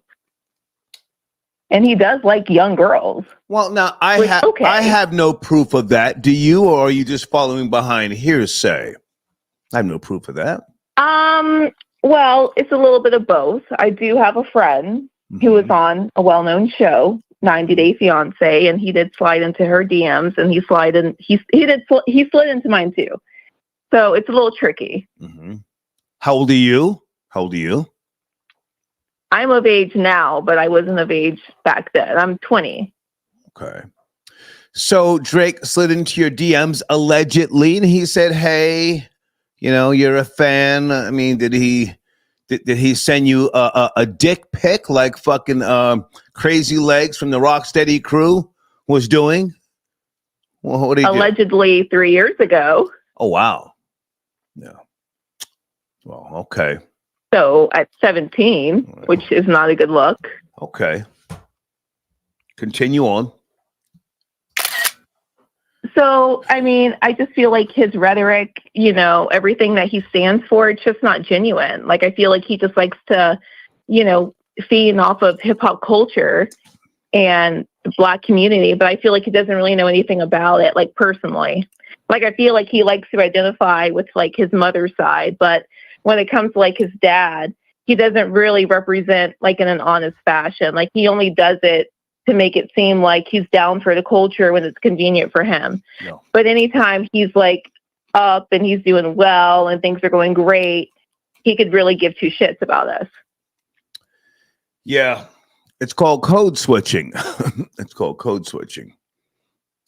That's exactly what it is. I mean, like, so there's a clear divide. Like, what community do you really want to be involved in? Like, I know you're Jewish, but you're also Black. So it feels like he flips the script whenever it's most convenient for him, which I don't really feel like is genuine and authentic. Can I ask your ethnicity? I'm African American. Okay. Well, now, if you had the option, would you yourself code switch, or are you okay with who you are and your appearance? No, absolutely not. Like, I'm okay being Black, like, all day. I'm not going to code switch just because it's convenient, like, on any day of the week. Okay.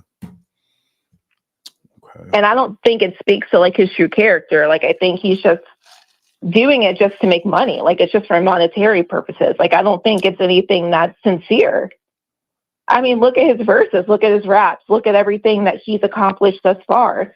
It's only because of, like, himself bringing him his whole, like, his self-care knowledge base is, like, his self-proprietary. Like, there's nothing authentic about it. Like, what has he really done for the culture? What has he done for hip-hop? What can he really, like, say that he's given back to us? I'll wait. Well, I hear you, and I appreciate this call, but now the culture is capitalism. You're 20 years of age now? Yes. Okay. The culture is capitalism. Hip-hop used to be a culture that had parameters, guidelines, and a council, if you will. That was back in the early 80s. I mean, the Zulu Nation laid down a culture. It got lost along the way, and everybody became a sellout of sorts. And you referenced, just to have a conversation. I'm not trying to come off as a know-it-all. You referenced a community. You said a Black community?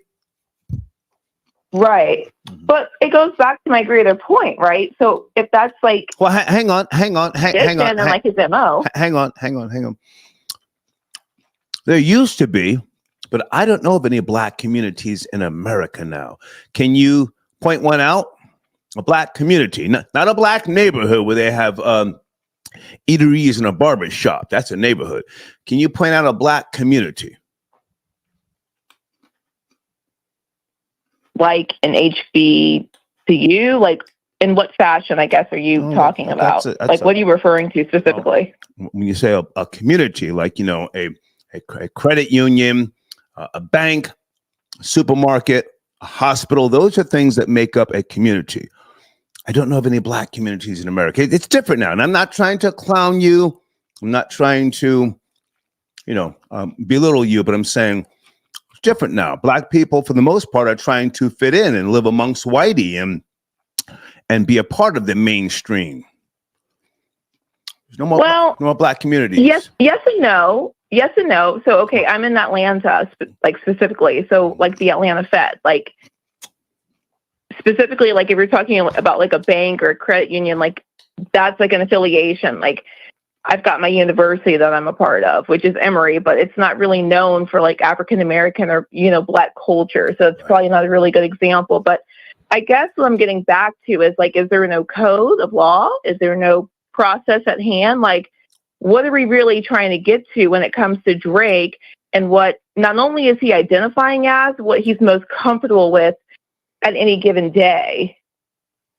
Because it seems like he's able to switch it up and everyone's okay. Like he can play the pop filter and be, you know, top 100 Billboard. But then when he wants to be black and go at Kendrick and 21 Savage and anyone else who's not on his side, there's a problem. Right. So if there's a clear divide in Snoop Dogg, Dr. Dre, I mean, Kendrick just sold out and had a clear fan base at his most recent concert.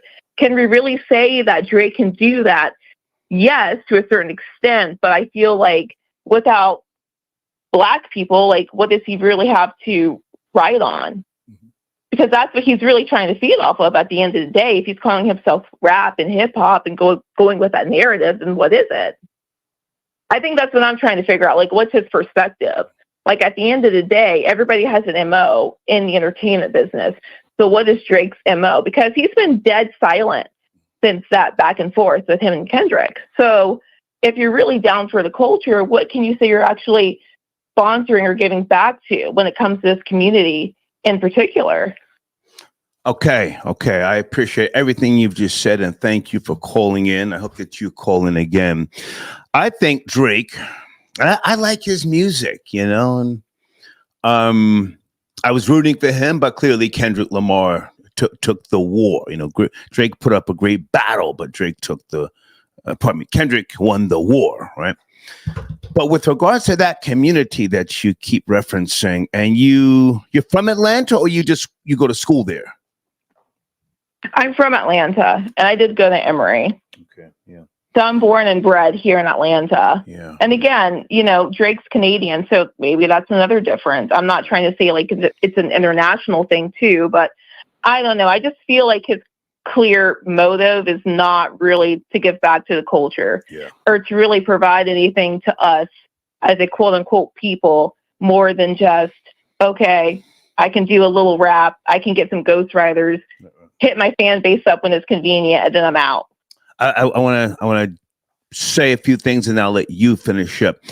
Do you know where Woodstock is? I'm familiar. Yeah. I lived in Woodstock, Georgia, and as far as communities, hold on a second, I'm going to Google something. Stay with me. As far as communities,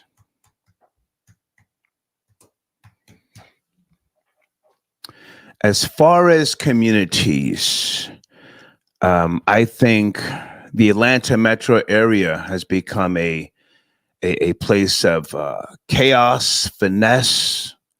I lived there. I don't know if you know that or not, but going back to 2019, so much violence. Fox News in the mornings, every 8 minutes, they report shootings. I couldn't find a community in Atlanta.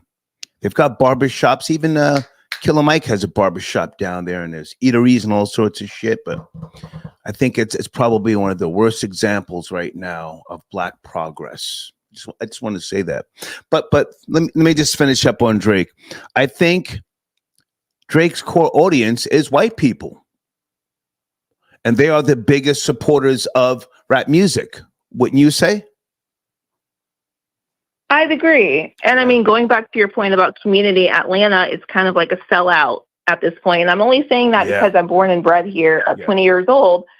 So my parents always raised me to be an entrepreneur, have that mindset, and really do something for yourself. Like, I have my own house, my own car. I've got 5 acres. I'm doing everything for myself. Great. So when I talk about community, you know, it used to be for African American, the Black culture, whatever you want to call it, Decatur, you know, Cascade, Hollywood Boulevard, Duluth. Atlanta, Duluth, exactly. Because I'm actually in Lawrenceville, so I get the narrative. But unfortunately, to your point, Atlanta, there's a lot of scammers, a lot of people who just want to, you know, come up on. Well, I think I've got this going for myself, but scamming heavy. Yes, like it's a dive. Like, it's nothing real. Scamming it's heavy. All surface level. And you know what else? I'll just say this and I'll let you finish up. You know what disgusts me about the Atlanta metro area? All those fucking New York people moving down there, Bronx Day and all that bullshit. I think they are fucking that place up. I think they are. I just had to say that. They're scum. Scum. They're scum. Now, my grandma's in like North New York, like Rochester, so that's not like Brooklyn, the Bronx, but that's not true in New York. But I will say between New York, Texas, Florida, and Cali, they're driving the prices up. So my house is worth $500,000. Oh my! I've got 5 acres of land. Yeah. But I'm in a tiny home, and I'm again in Gwinnett County, so it's kind of like, what's making it make sense across the board? This used to be the Mecca. Right. Tyler Perry brought his movie studios here. Mm-hmm. There's a bunch of other people coming out between like the West Coast and up north. Young lady. Stuff, I'm so old. I remember when Keith Sweat and Whitney Houston and Bobby Brown moved down there, Eric Sherman, and it was beautiful. Back in those days, it still had a common thread of decency. Now it's gone to shit. Absolutely. It's gone to shit. And you're right. Yes. There's so much scamming going on down there. And I'll even say this: anybody over 40 from the New York, New Jersey, Philly area moving down to Atlanta, they are trying to jumpstart their lives, and they are a big part of the problem. Go ahead and finish up. But it's a trap. It's a trap, and they're falling for it, and that's the process behind what they're trying to put at play. Right. Someone ran their mouth and told everyone in Atlanta to come down here, and it's been crap since like 2012, if I can be honest. And I'm like, I don't know who put that narrative out there, but please stop, because we are full. We are at capacity. Don't come down to the South. Please don't. You are so right. Yeah, you are so right. I appreciate the call. Thank you. Thank you for having me on. Have a great night. Bye now. Okay. Bye. I'm so glad she called in. A young person, 20 years of age. Stay out of Atlanta if you ain't got nothing going on. If you're a black woman over 40. No, pardon me. What did Kevin Samuel say, troll babies? Over 35. Don't go moving to Atlanta looking for love.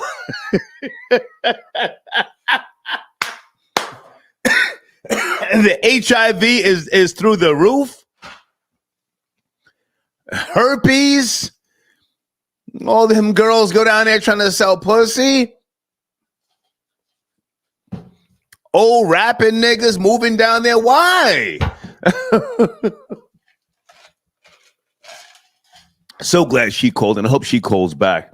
Gemstar, I got your donation. Thank you for tapping in. Gemstar says, why is a white boy that can't control his tongue when he talks speaking on black American business? ? Rory can only comment on Irish bagpipes, not rap. I disagree. Rory's a friend of mine.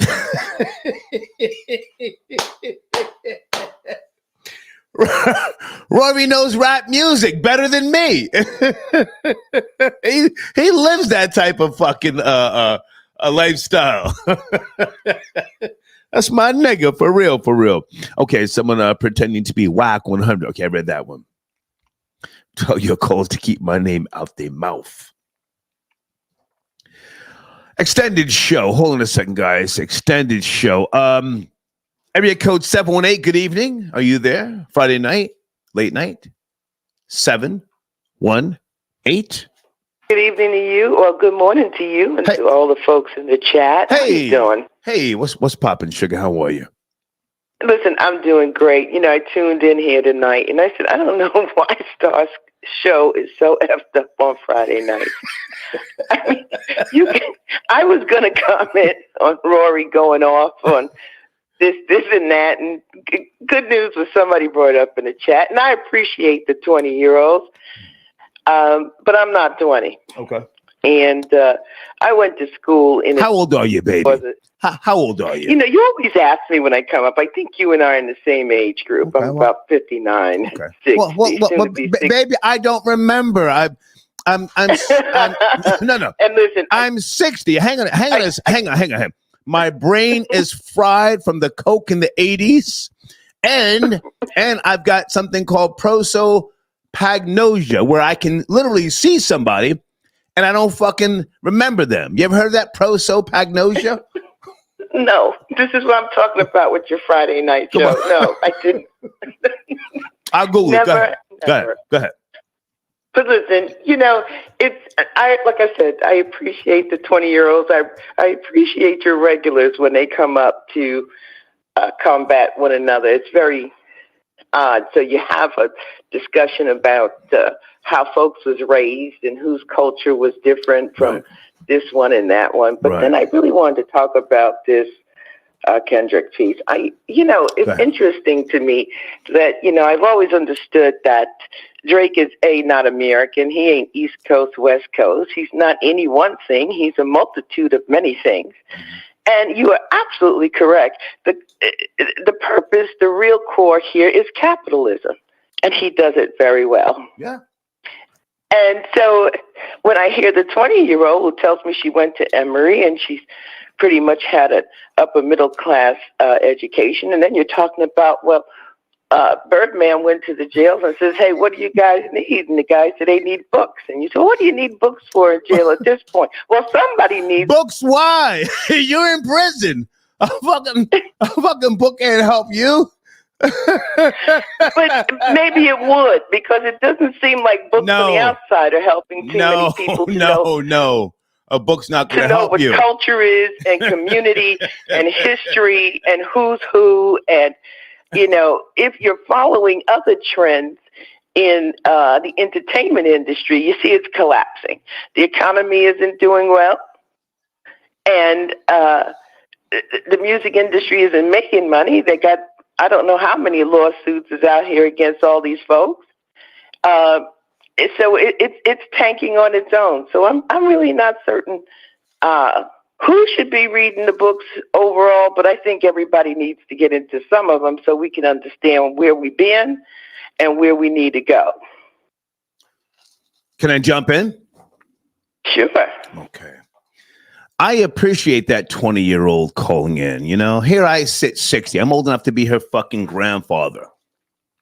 She called in, right? She was talking about Drake and culture, community.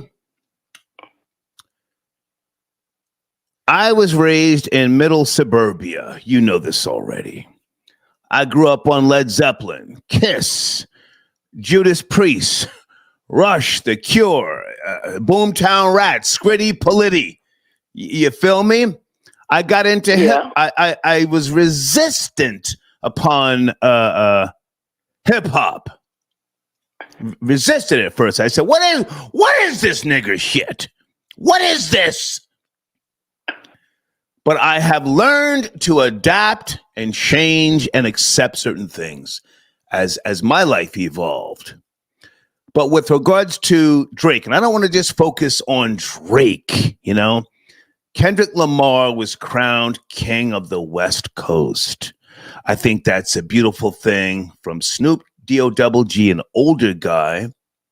Never mind me, what I like personally, and it's beautiful that we can call in you, a woman from my generation, the 20-year-old, and we can just, have a good conversation. Does that make sense, or am I just fucking rambling here?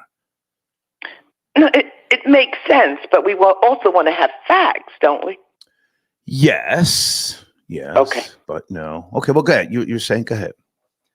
Because, she referenced 2012. I didn't know that there was this migration of the underworld, of the unwanted that went down in 2012. But I know that the first migration was what helped lift Atlanta out of the depths of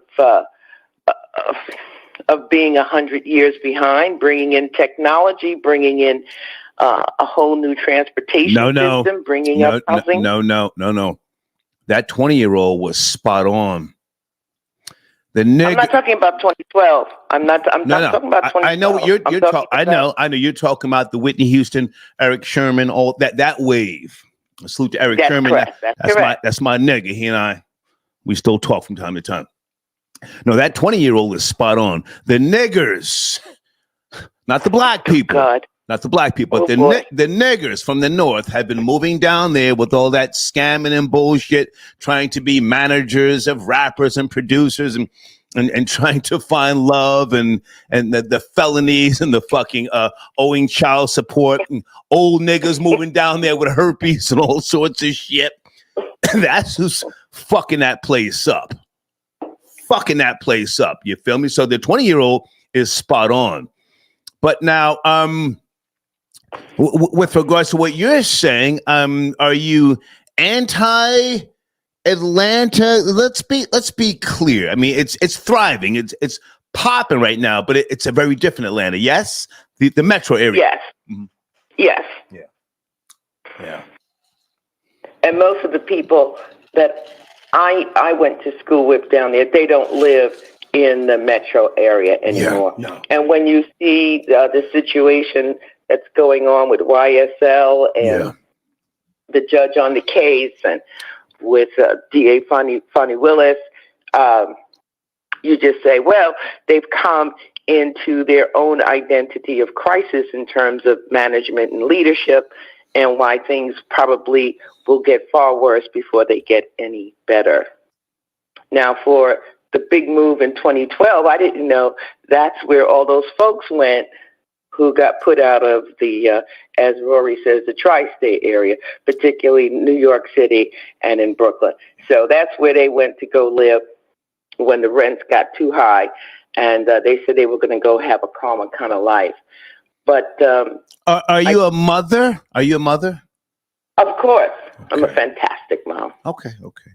Well, now we didn't even talk about the low life black trash and Hispanic trash as well that moves down to the Atlanta metro area, and they take their nothing ass kids who are more than likely gang affiliated in the north, and then they move down to the south. They get down to the south trying to do the most, trying to be drug dealers, escorts, and all sorts of shit. And they're also fucking that place up. I had to get out of there. I moved down there in 2019. A radio corporation paid me for the first year. They paid my rent in Woodstock. And after that, I said, this place has gone to hell. I don't want to go to the goddamn North Point Mall, Cumberland Mall, what else? Lenox Mall, and always have to fucking grip up and carry a gun. It's fucking dangerous down there. You go to Papa Do's and these other places, you gotta carry a gun because some savage fucking monkey is trying to rob you when you come out of these places. Do you know that?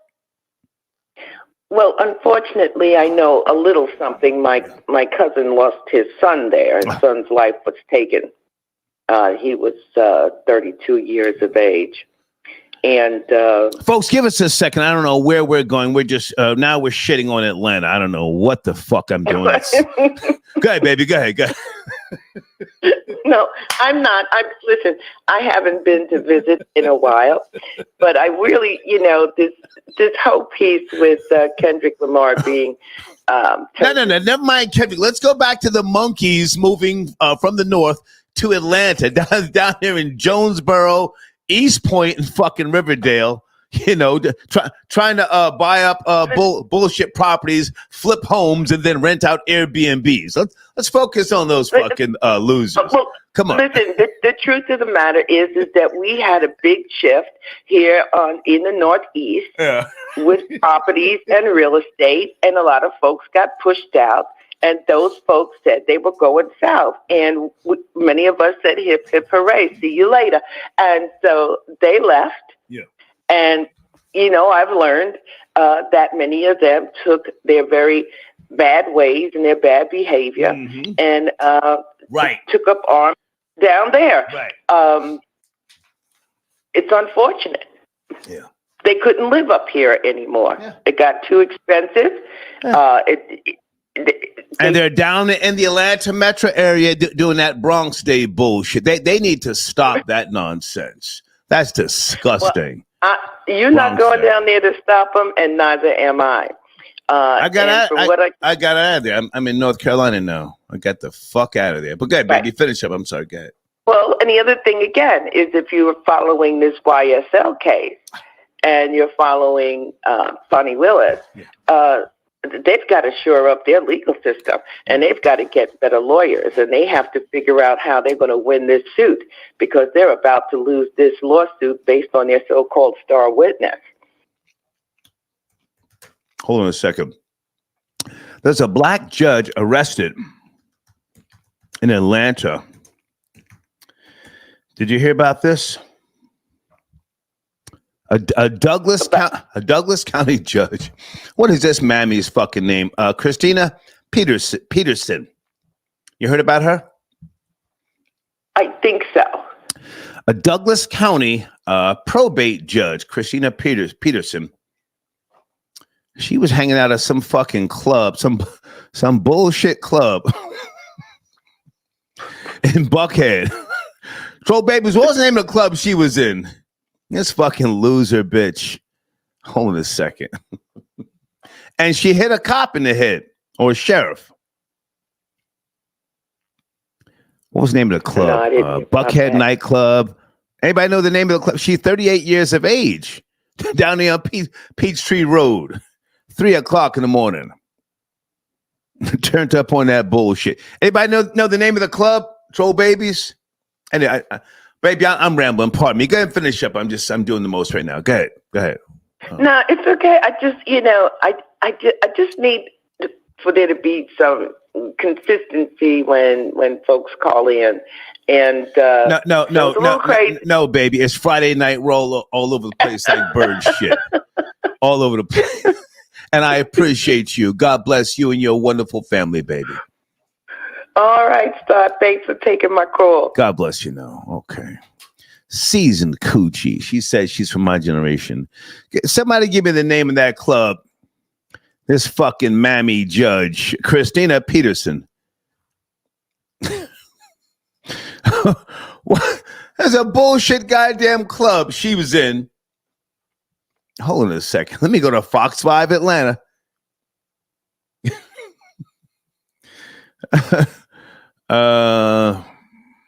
Facing multiple charges. Arrested Thursday morning. Name of the club. The club is like some piece of shit. I saw the goddamn pictures. She's a magistrate judge. She appeared to be under the influence, out in the parking lot, crying. The Red Martini Restaurant.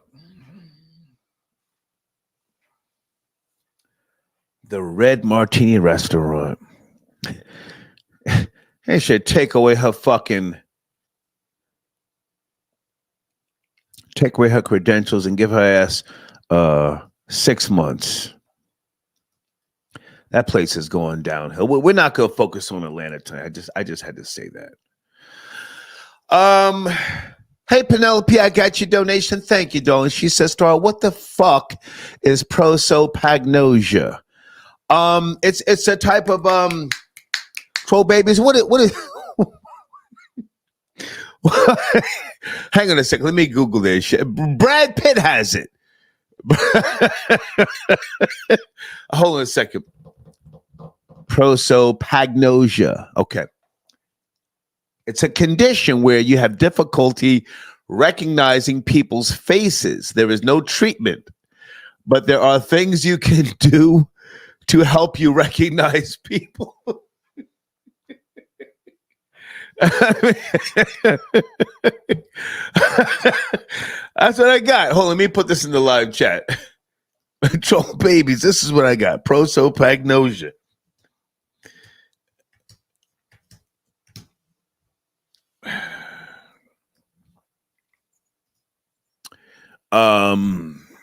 Carl, I got your donation. Thank you for tapping in, Carl. Drake took a crazy L. Birdman is right. Yeah, Birdman is right. I don't know what jail that is, but he was asking niggas, what can I do to help you? And they said, we need books. Books can't help you niggas now. You niggas need some type of brand new iPhones or something. You need, I don't know. Anyway, Mr. Controversy, thank you for tapping in. So I got your donation. Hold on a second. Jay Bandit, are you coming back on as a sponsor? What's going on, my nigga? Yo, salute, my nigga. Salute. Support Jay Bangers. Jersey Bangers all day. You gotta Salute, fix your baby. phone. It sounds like shit. Come on, man. Don't kill the vibe. Oh, my bad. Please. My bad. Let me take off. What is wrong with this nigga? He be calling in from P-Town. He be turned up on that shit. Are you ready? Jay Bandit. Jesus. Salute, you hear me now? I'm off the headset. Yeah, what's cracking, man? Now, where are you? Where are you? Oh, I'm on my way from the plantation. I work in Midtown Manhattan. I'm on my way back to Teaneck. Right. Teaneck, New Jersey. You're going home. Now, are you gonna be turned up on that shit allegedly at 4:00 in the morning, dancing in death row jeggings again? Nah, man. I just showed my workout to show off the leggings. That's all. The little short shorts. You know what I mean? And I ain't expect you to see that. I didn't know you'd be looking at my page like that. I appreciate you. I don't be looking at your page. The trolls sent me that shit. They said, "Yo, Star, what's with this fuck nigga?" That's what they said. What's with this fuck nigga? Yeah, I love the troll babies. Yo, now that summer's coming around, so I'm gonna be having more time. I'm going live more. I'm gonna go live more because they actually showed me love. There's 1,700 people came on my live. Right. I'm like, they really want to hear what I have to say. Yeah, I appreciate it. So now I see why you always used to tell me, "Oh, Jay the Bandit, go live." Yeah, what are you go doing? live. Go live. Don't be blocking people. Go live. Now, hang on a second. Nah, I don't block nobody. Okay, I don't block nobody. Now, on your last live, were you on a perky? Keep it real. Nah, I wasn't on no perky, man. I was just chilling, doing what I do. It was my off day from the plantation. And, you know, I'm just showing you a little bit of my life. Now I got my Final Cut edition. I just posted when I used to go to Bergen Community College back in 2008. I showed a cipher. We had a big cipher in BC. Peekaboo, we see you. Down, and I started it again. Yeah. So, you know, I was like, I went to school with Andre Harrell's son. I know a lot of people. You know what I mean? Ronald Eyes. Peekaboo, we see you, my nigga. Jay Bandit. 5 o'clock. I'm listening. 5 o'clock in the morning, my nigga. You was on one. Master Top. Salute. Troll baby. Show me love. Salute. You were dancing to what song was that you were playing? Tupac. What song was that? I Get Around. You had the death row jegging shorts, right? And you had a death row top, and you had your what do you call that thing? And I had the death row pendant on as well. Death row pendant, and you had on what do you have on your head? I forget. What do you call that? A do-rag. A do-rag. And you were dancing. And you were dancing. Right? That's in my routine because to keep in shape when I don't go to the gym that day. Correct. You were dancing. Okay. All right. I wasn't high off the hole. I smoke marijuana. That's it. I don't do nothing not for else. me to say, my nigga, if you smoke weed, if you dip your cigarette in embalming fluid, it's not my fucking business. But I don't smoke cigarettes. Cigarettes are the devil. That's some pussy shit. Fuck cigarettes. If you go there again, send me an email so we can promote the bullshit. You feel me? Yeah, the people really like it like that. Y'all want to see me half naked working out? No, we just want to see you acting a fucking fool. What? Good to talk, man. Good to talk. Gotta go. Salute. Nah, nigga, I don't watch your page like that. But salute to the trolls who caught that nigga dancing around in some fucking jeggings. At 5 o'clock in the morning last weekend. Dancing to Tupac. Oh my goodness. Purr. Guys, there's my email address for business. This has been a complete shit show. Mr. Controversy says, off topic.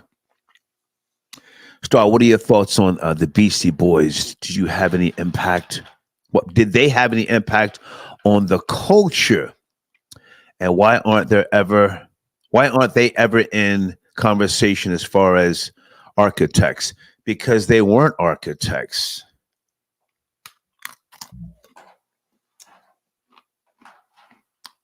The Beastie Boys were trash, man.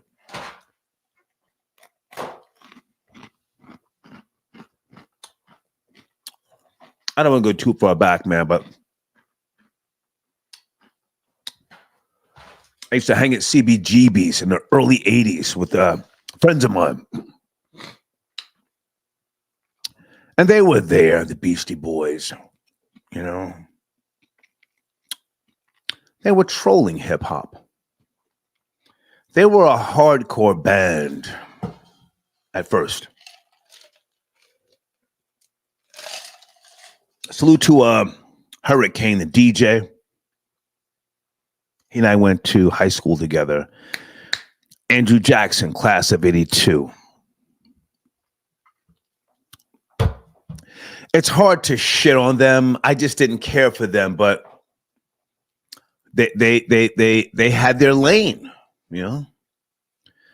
But in terms of architects and hip hop, that's debatable. Some would say that they paved the way for certain white artists.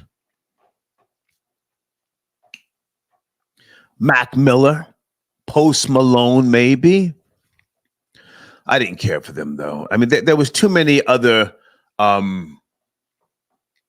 black pioneers who were just, oh man, just they had too much swag, you know. And I didn't have time for the Beastie Boys, you know. They were on Def Jam. Russell Simmons co-signed them. Leor Cohen co-signed them, and then they went to Capitol to put out their music. Paul's Boutique, and what's the guy's name who passed away? Was it? Hold on a second. Was it Ad Rock?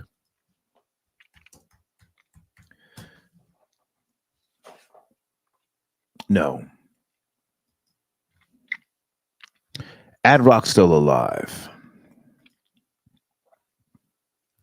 Was it MCA, Adam Urich? Salute to him. Good guy.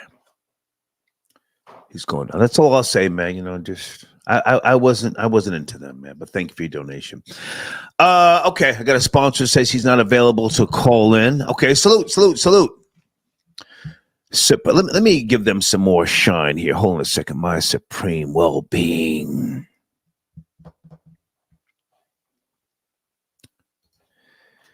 $845, are you there? Good evening. We are all over the place like bird shit.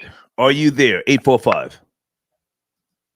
Yeah. I went all over the place, but I wanted to talk about the Drake and Kendrick Lamar stuff. Please, yeah. What do you think? Honestly, I feel like this was a terrible rap battle. Terrible. I don't like the discourse. I don't like the conversations that's being had behind it.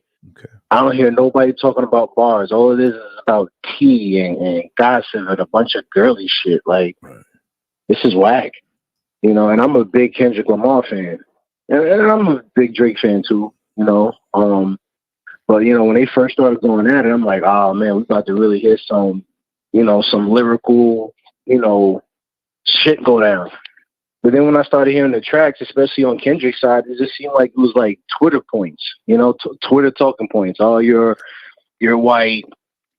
Like, we don't know his mother's half white. So what? Why don't nobody bring that up about J. Cole or anything like that? Like, why does that matter? We're supposed to be rapping, and y'all talking about, you know, to me, it's childish, you know? It's not that good. I come from an era where, you know, you had, like, Jadakiss and versus Beanie Siegel and then G-Unit versus D-Block, and, you know, people used to go on Hot 97 and freestyle for, like, 30 minutes, all bars, you know, just going at it.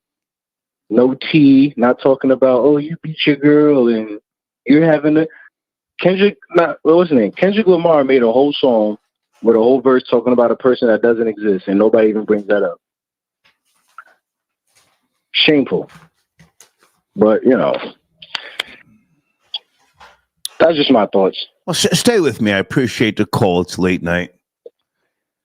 You sound like an old nigga from New York. Old nigga. I'm 35. Yeah. Hot 97 destroyed hip hop and rap music for the New York tri-state area. Would you or would you not agree? I'm not sure. I mean, you worked up there, so educate me. Do you think it did? And if it did, how so? Yes. You were programmed and you were conditioned on bullshit, lies, propaganda, and every fucking lunatic, fake gangster, wannabe drug dealer used to go up there and lie on that microphone. Lie to the audience, and you sucked it up. And you said something about T. Listen, I don't want to kick her back in, but Angie Martinez, dog, that's all she did. Was spit out Miss. Let me not go in on her. Hot 90s. Hang on a second, sir. Hot 97, and I'm Flex and I are very, very cool, very cool. But you've been conditioned on bullshit. And you didn't just lose your grip because the South rose up. You lost your grip because you niggas up there promoted violence and drama. And to some degree, I was part of that because for 3 years, I started radio in March of 2000. I left there in 2003. Some people think I was fired over that Aaliyah shit. Aaliyah died in 2001. I left in 2003 because they offered me nigger pennies, and I'm not a nigger from Harlem. The bullshit, the violence out of that station, you loved it, you listened, you were conditioned on it. You lost your grip. You lost your fucking grip because you looked towards the drama more than you started caring about bars. So when you talk about bars now in New York, oh yeah, it's laughable. It's laughable because now, do you know what they program now on Hot 97? Tell me, I haven't listened to that station in a man. No one listens, sir. I don't listen, but the PPM numbers show you. They program bullshit. With all due respect, they program Glorilla and all this other shit. You lost your grip, my nigga. So don't blame the rest of the country. Don't start talking about Kendrick and this and that and bars and yada, yada, yada. Kendrick does what he does. Drake does what he does. But you niggas in New York, you lost your grip because of internal fighting, beefing, and bullshit. And niggas capping on the microphones. But I'll let you finish up. Well, I always thought, New York kind of lost its grip because the older rappers were gatekeepers and they didn't want nobody to get no shine, so they didn't bring nobody up. I mean, out of 50 Cent, the Nas's, the Jay-Z's, the Fabulous, there's a whole bunch of them. I feel like there's another Nas that's probably 17 right now, but you'll never know because I feel like those dudes didn't bring nobody up. And if they did bring somebody up, it was usually from somebody out of town. So that's what I always thought was. Sir, all those people you just mentioned, who I know personally, are good people. Nas, 50 Cent, they tried to bring people up. They tried. But that goddamn station, and I'm not going to go into payola and other shit, it's a fucking slave. It's a fucking slave ship. They never paid anybody for Summer Jam.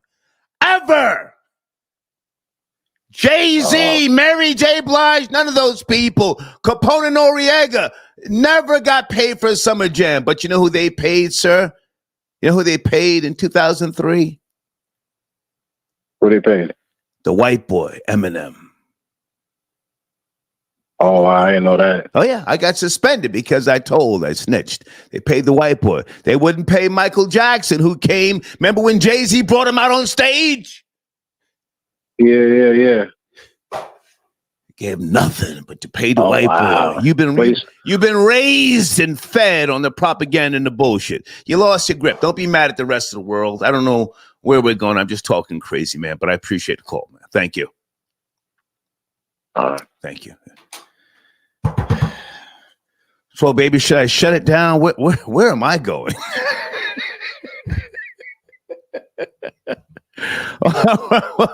What am I talking about?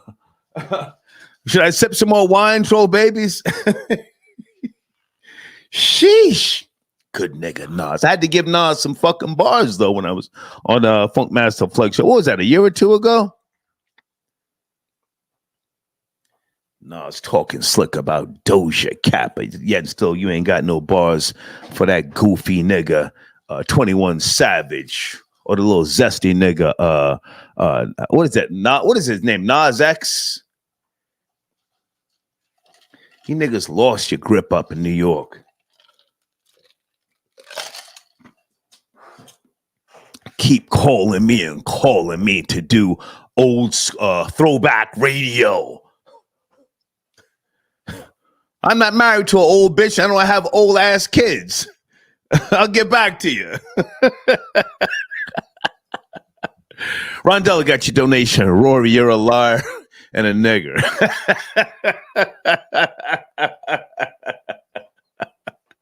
Hold on a second. I gotta go through some of the cash apps. Okay. Hey, Lydia. Hey, baby. No, Lydia, I don't remember you. That's a beautiful name, though. Are you from my generation? Okay. Send me a picture, baby. I don't remember females from the 80s or the 90s. Are you married now? Are you divorced? What's going on, mommy? You know? Hold on a second. I'll save your email for 24 hours, but you have to send me a picture. Do you have gray hair on your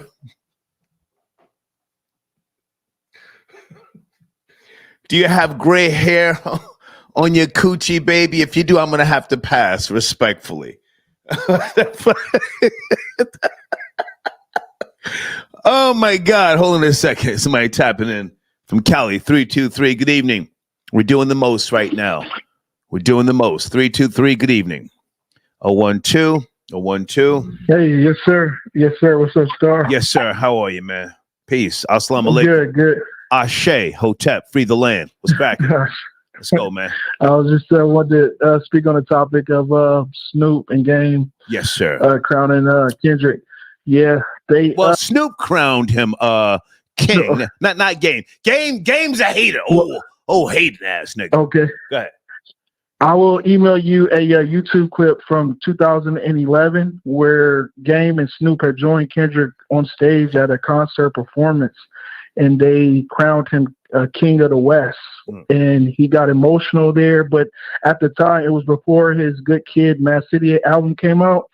So it was respectable for them, crowning him live on stage at that point in time in 2011, but it really didn't feel valid, But this recent concert that he just did on Juneteenth, it was iconic. And in my thoughts and opinions, it kind of validated it now with the unity that he brought to the concert with so many artists from different sections. It was just like electrifying, like charged, Why wasn't Game invited? I think Game respectfully just chose to stay at home because I think, in honesty, he wanted to be the one that carried that torch that Kendrick had. And unfortunately, the cards didn't fall in his favor. And I think him... Sir? Sir? Yes, sir. I need you to stop the cap. I said, why wasn't Game invited? He wasn't invited, sir. He didn't stay home by choice, as you just tried to slip in. True. Okay. I'm a high school dropout, but I'm a great listener.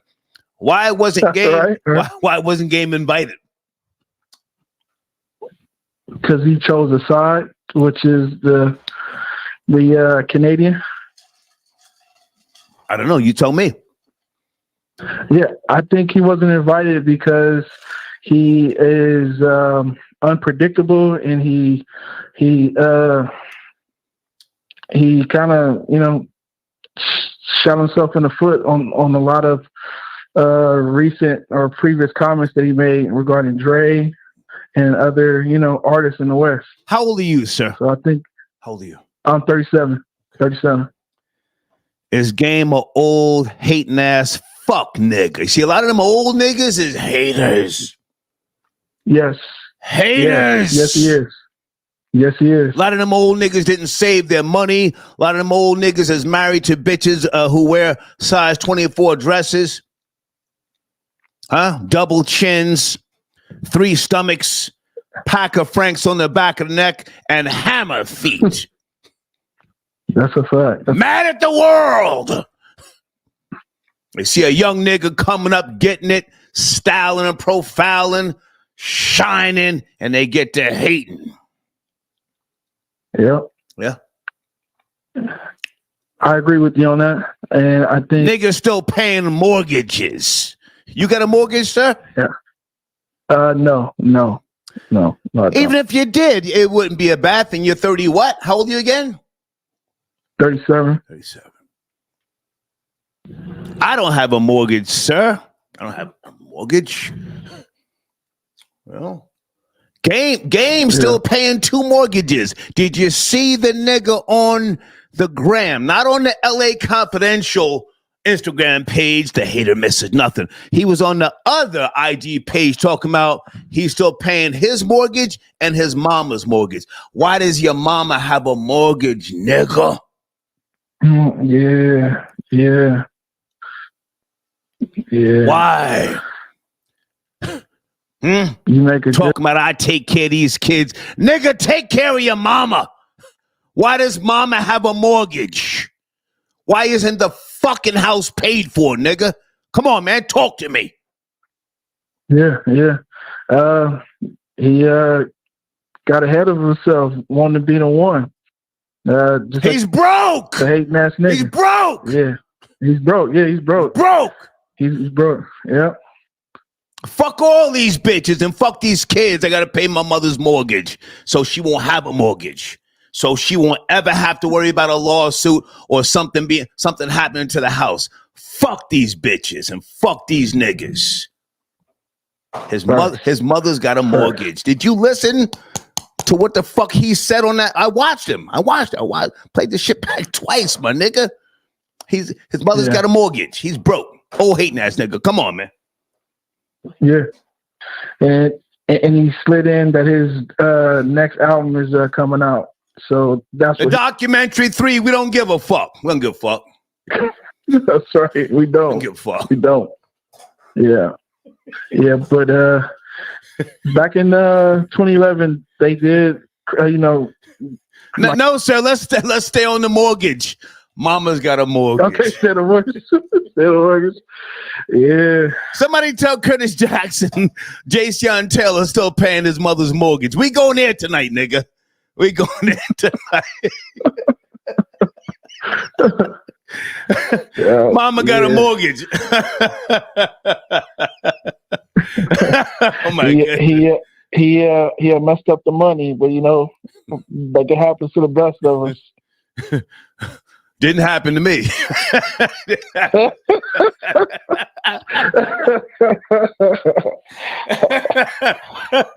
Fuck a bitch. Fuck the cousins. Fuck everybody. Mama can't have no mortgage, man. No. Good to talk to you, man. You're right. Good to talk to you. Thank you. Yes, sir. Hold on a second. I gotta promote the sponsors. Troll babies, can I get an amen from real niggas? See, you got niggas in my live chat right now. Sanitation workers, city workers, correction, police officers, and their mothers ain't got no mortgage. That's the first thing you do is pay off mama's house. Just in case you get into some shit, you can always go home.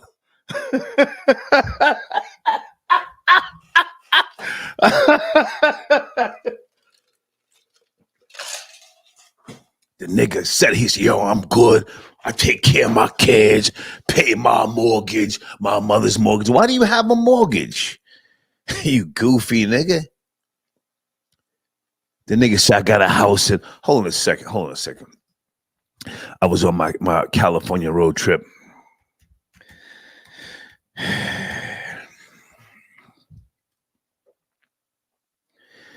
The game goofy nigga spoke about his house in Calabasas. Did anybody catch that? Yo, we have parties all the time. So you have parties in Calabasas, but your mother's mortgage ain't paid.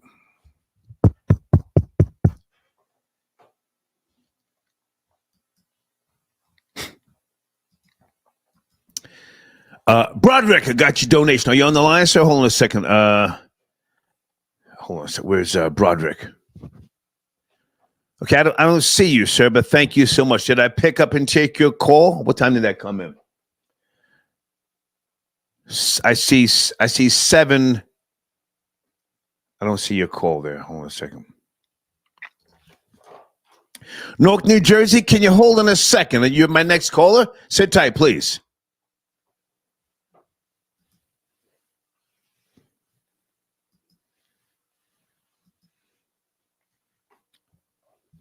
Hold on, guys. Folks, I think we're past the whole Birdman telling niggas in prison you don't need books. He was right. A book can't help you at this point. Shoo. I think you're going to be my last caller. Are you there? You ready? 973. It's late night. Yeah, I'm ready to go. Yes, I'm sir. ready to go, Star. How are you, sir? I'm hanging in there, and you? Hello. I don't know what to say, sir. I'm living this life in Emerald Isle. I smoke fine cigars. I'm enjoying myself, and niggas 10 years younger than me are dying from all sorts of clogged arteries. What do you call that shit with the blood deficiencies and I don't know. Diabetes, you name it. Yeah. What do you want to start, sir? Good evening. What do you want to start? But first of all, we're going to start with game and so forth and so on. There is a word as to why they're not messing with him, any of them, and it's called loyalty. Loyalty. He done did too much, and I think it's safe to say that this is a throwaway show, so I'm just going to go there with it. Yeah. They don't fuck. Yeah, they don't fuck with him, Star. Fuck with him. No, fuck with him. Yeah, he done did some bullshit to everybody on that stage, and to the person he didn't do no bullshit with, is cool with the people he did the bullshit to. Yeah. So with that being said, he ain't fucking with them either. Yeah.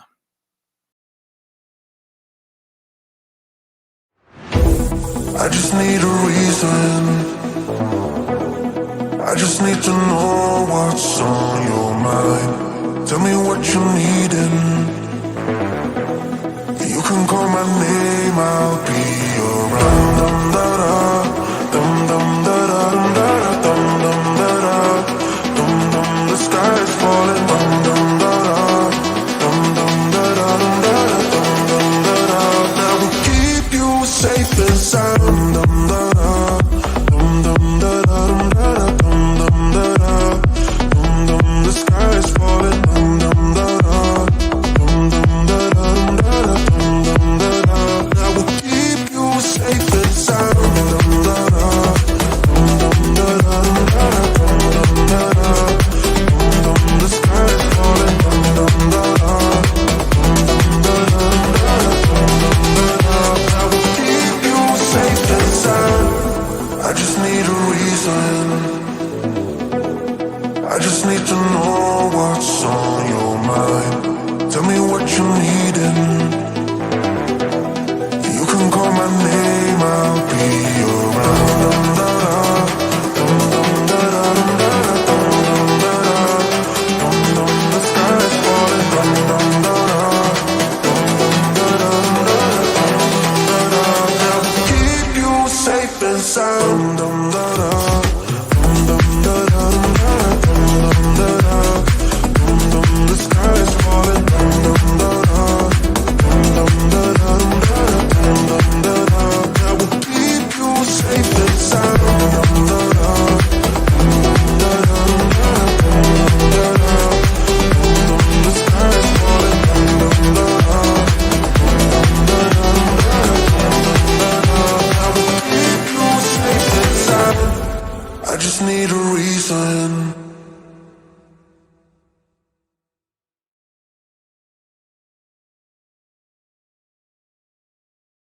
Thank you.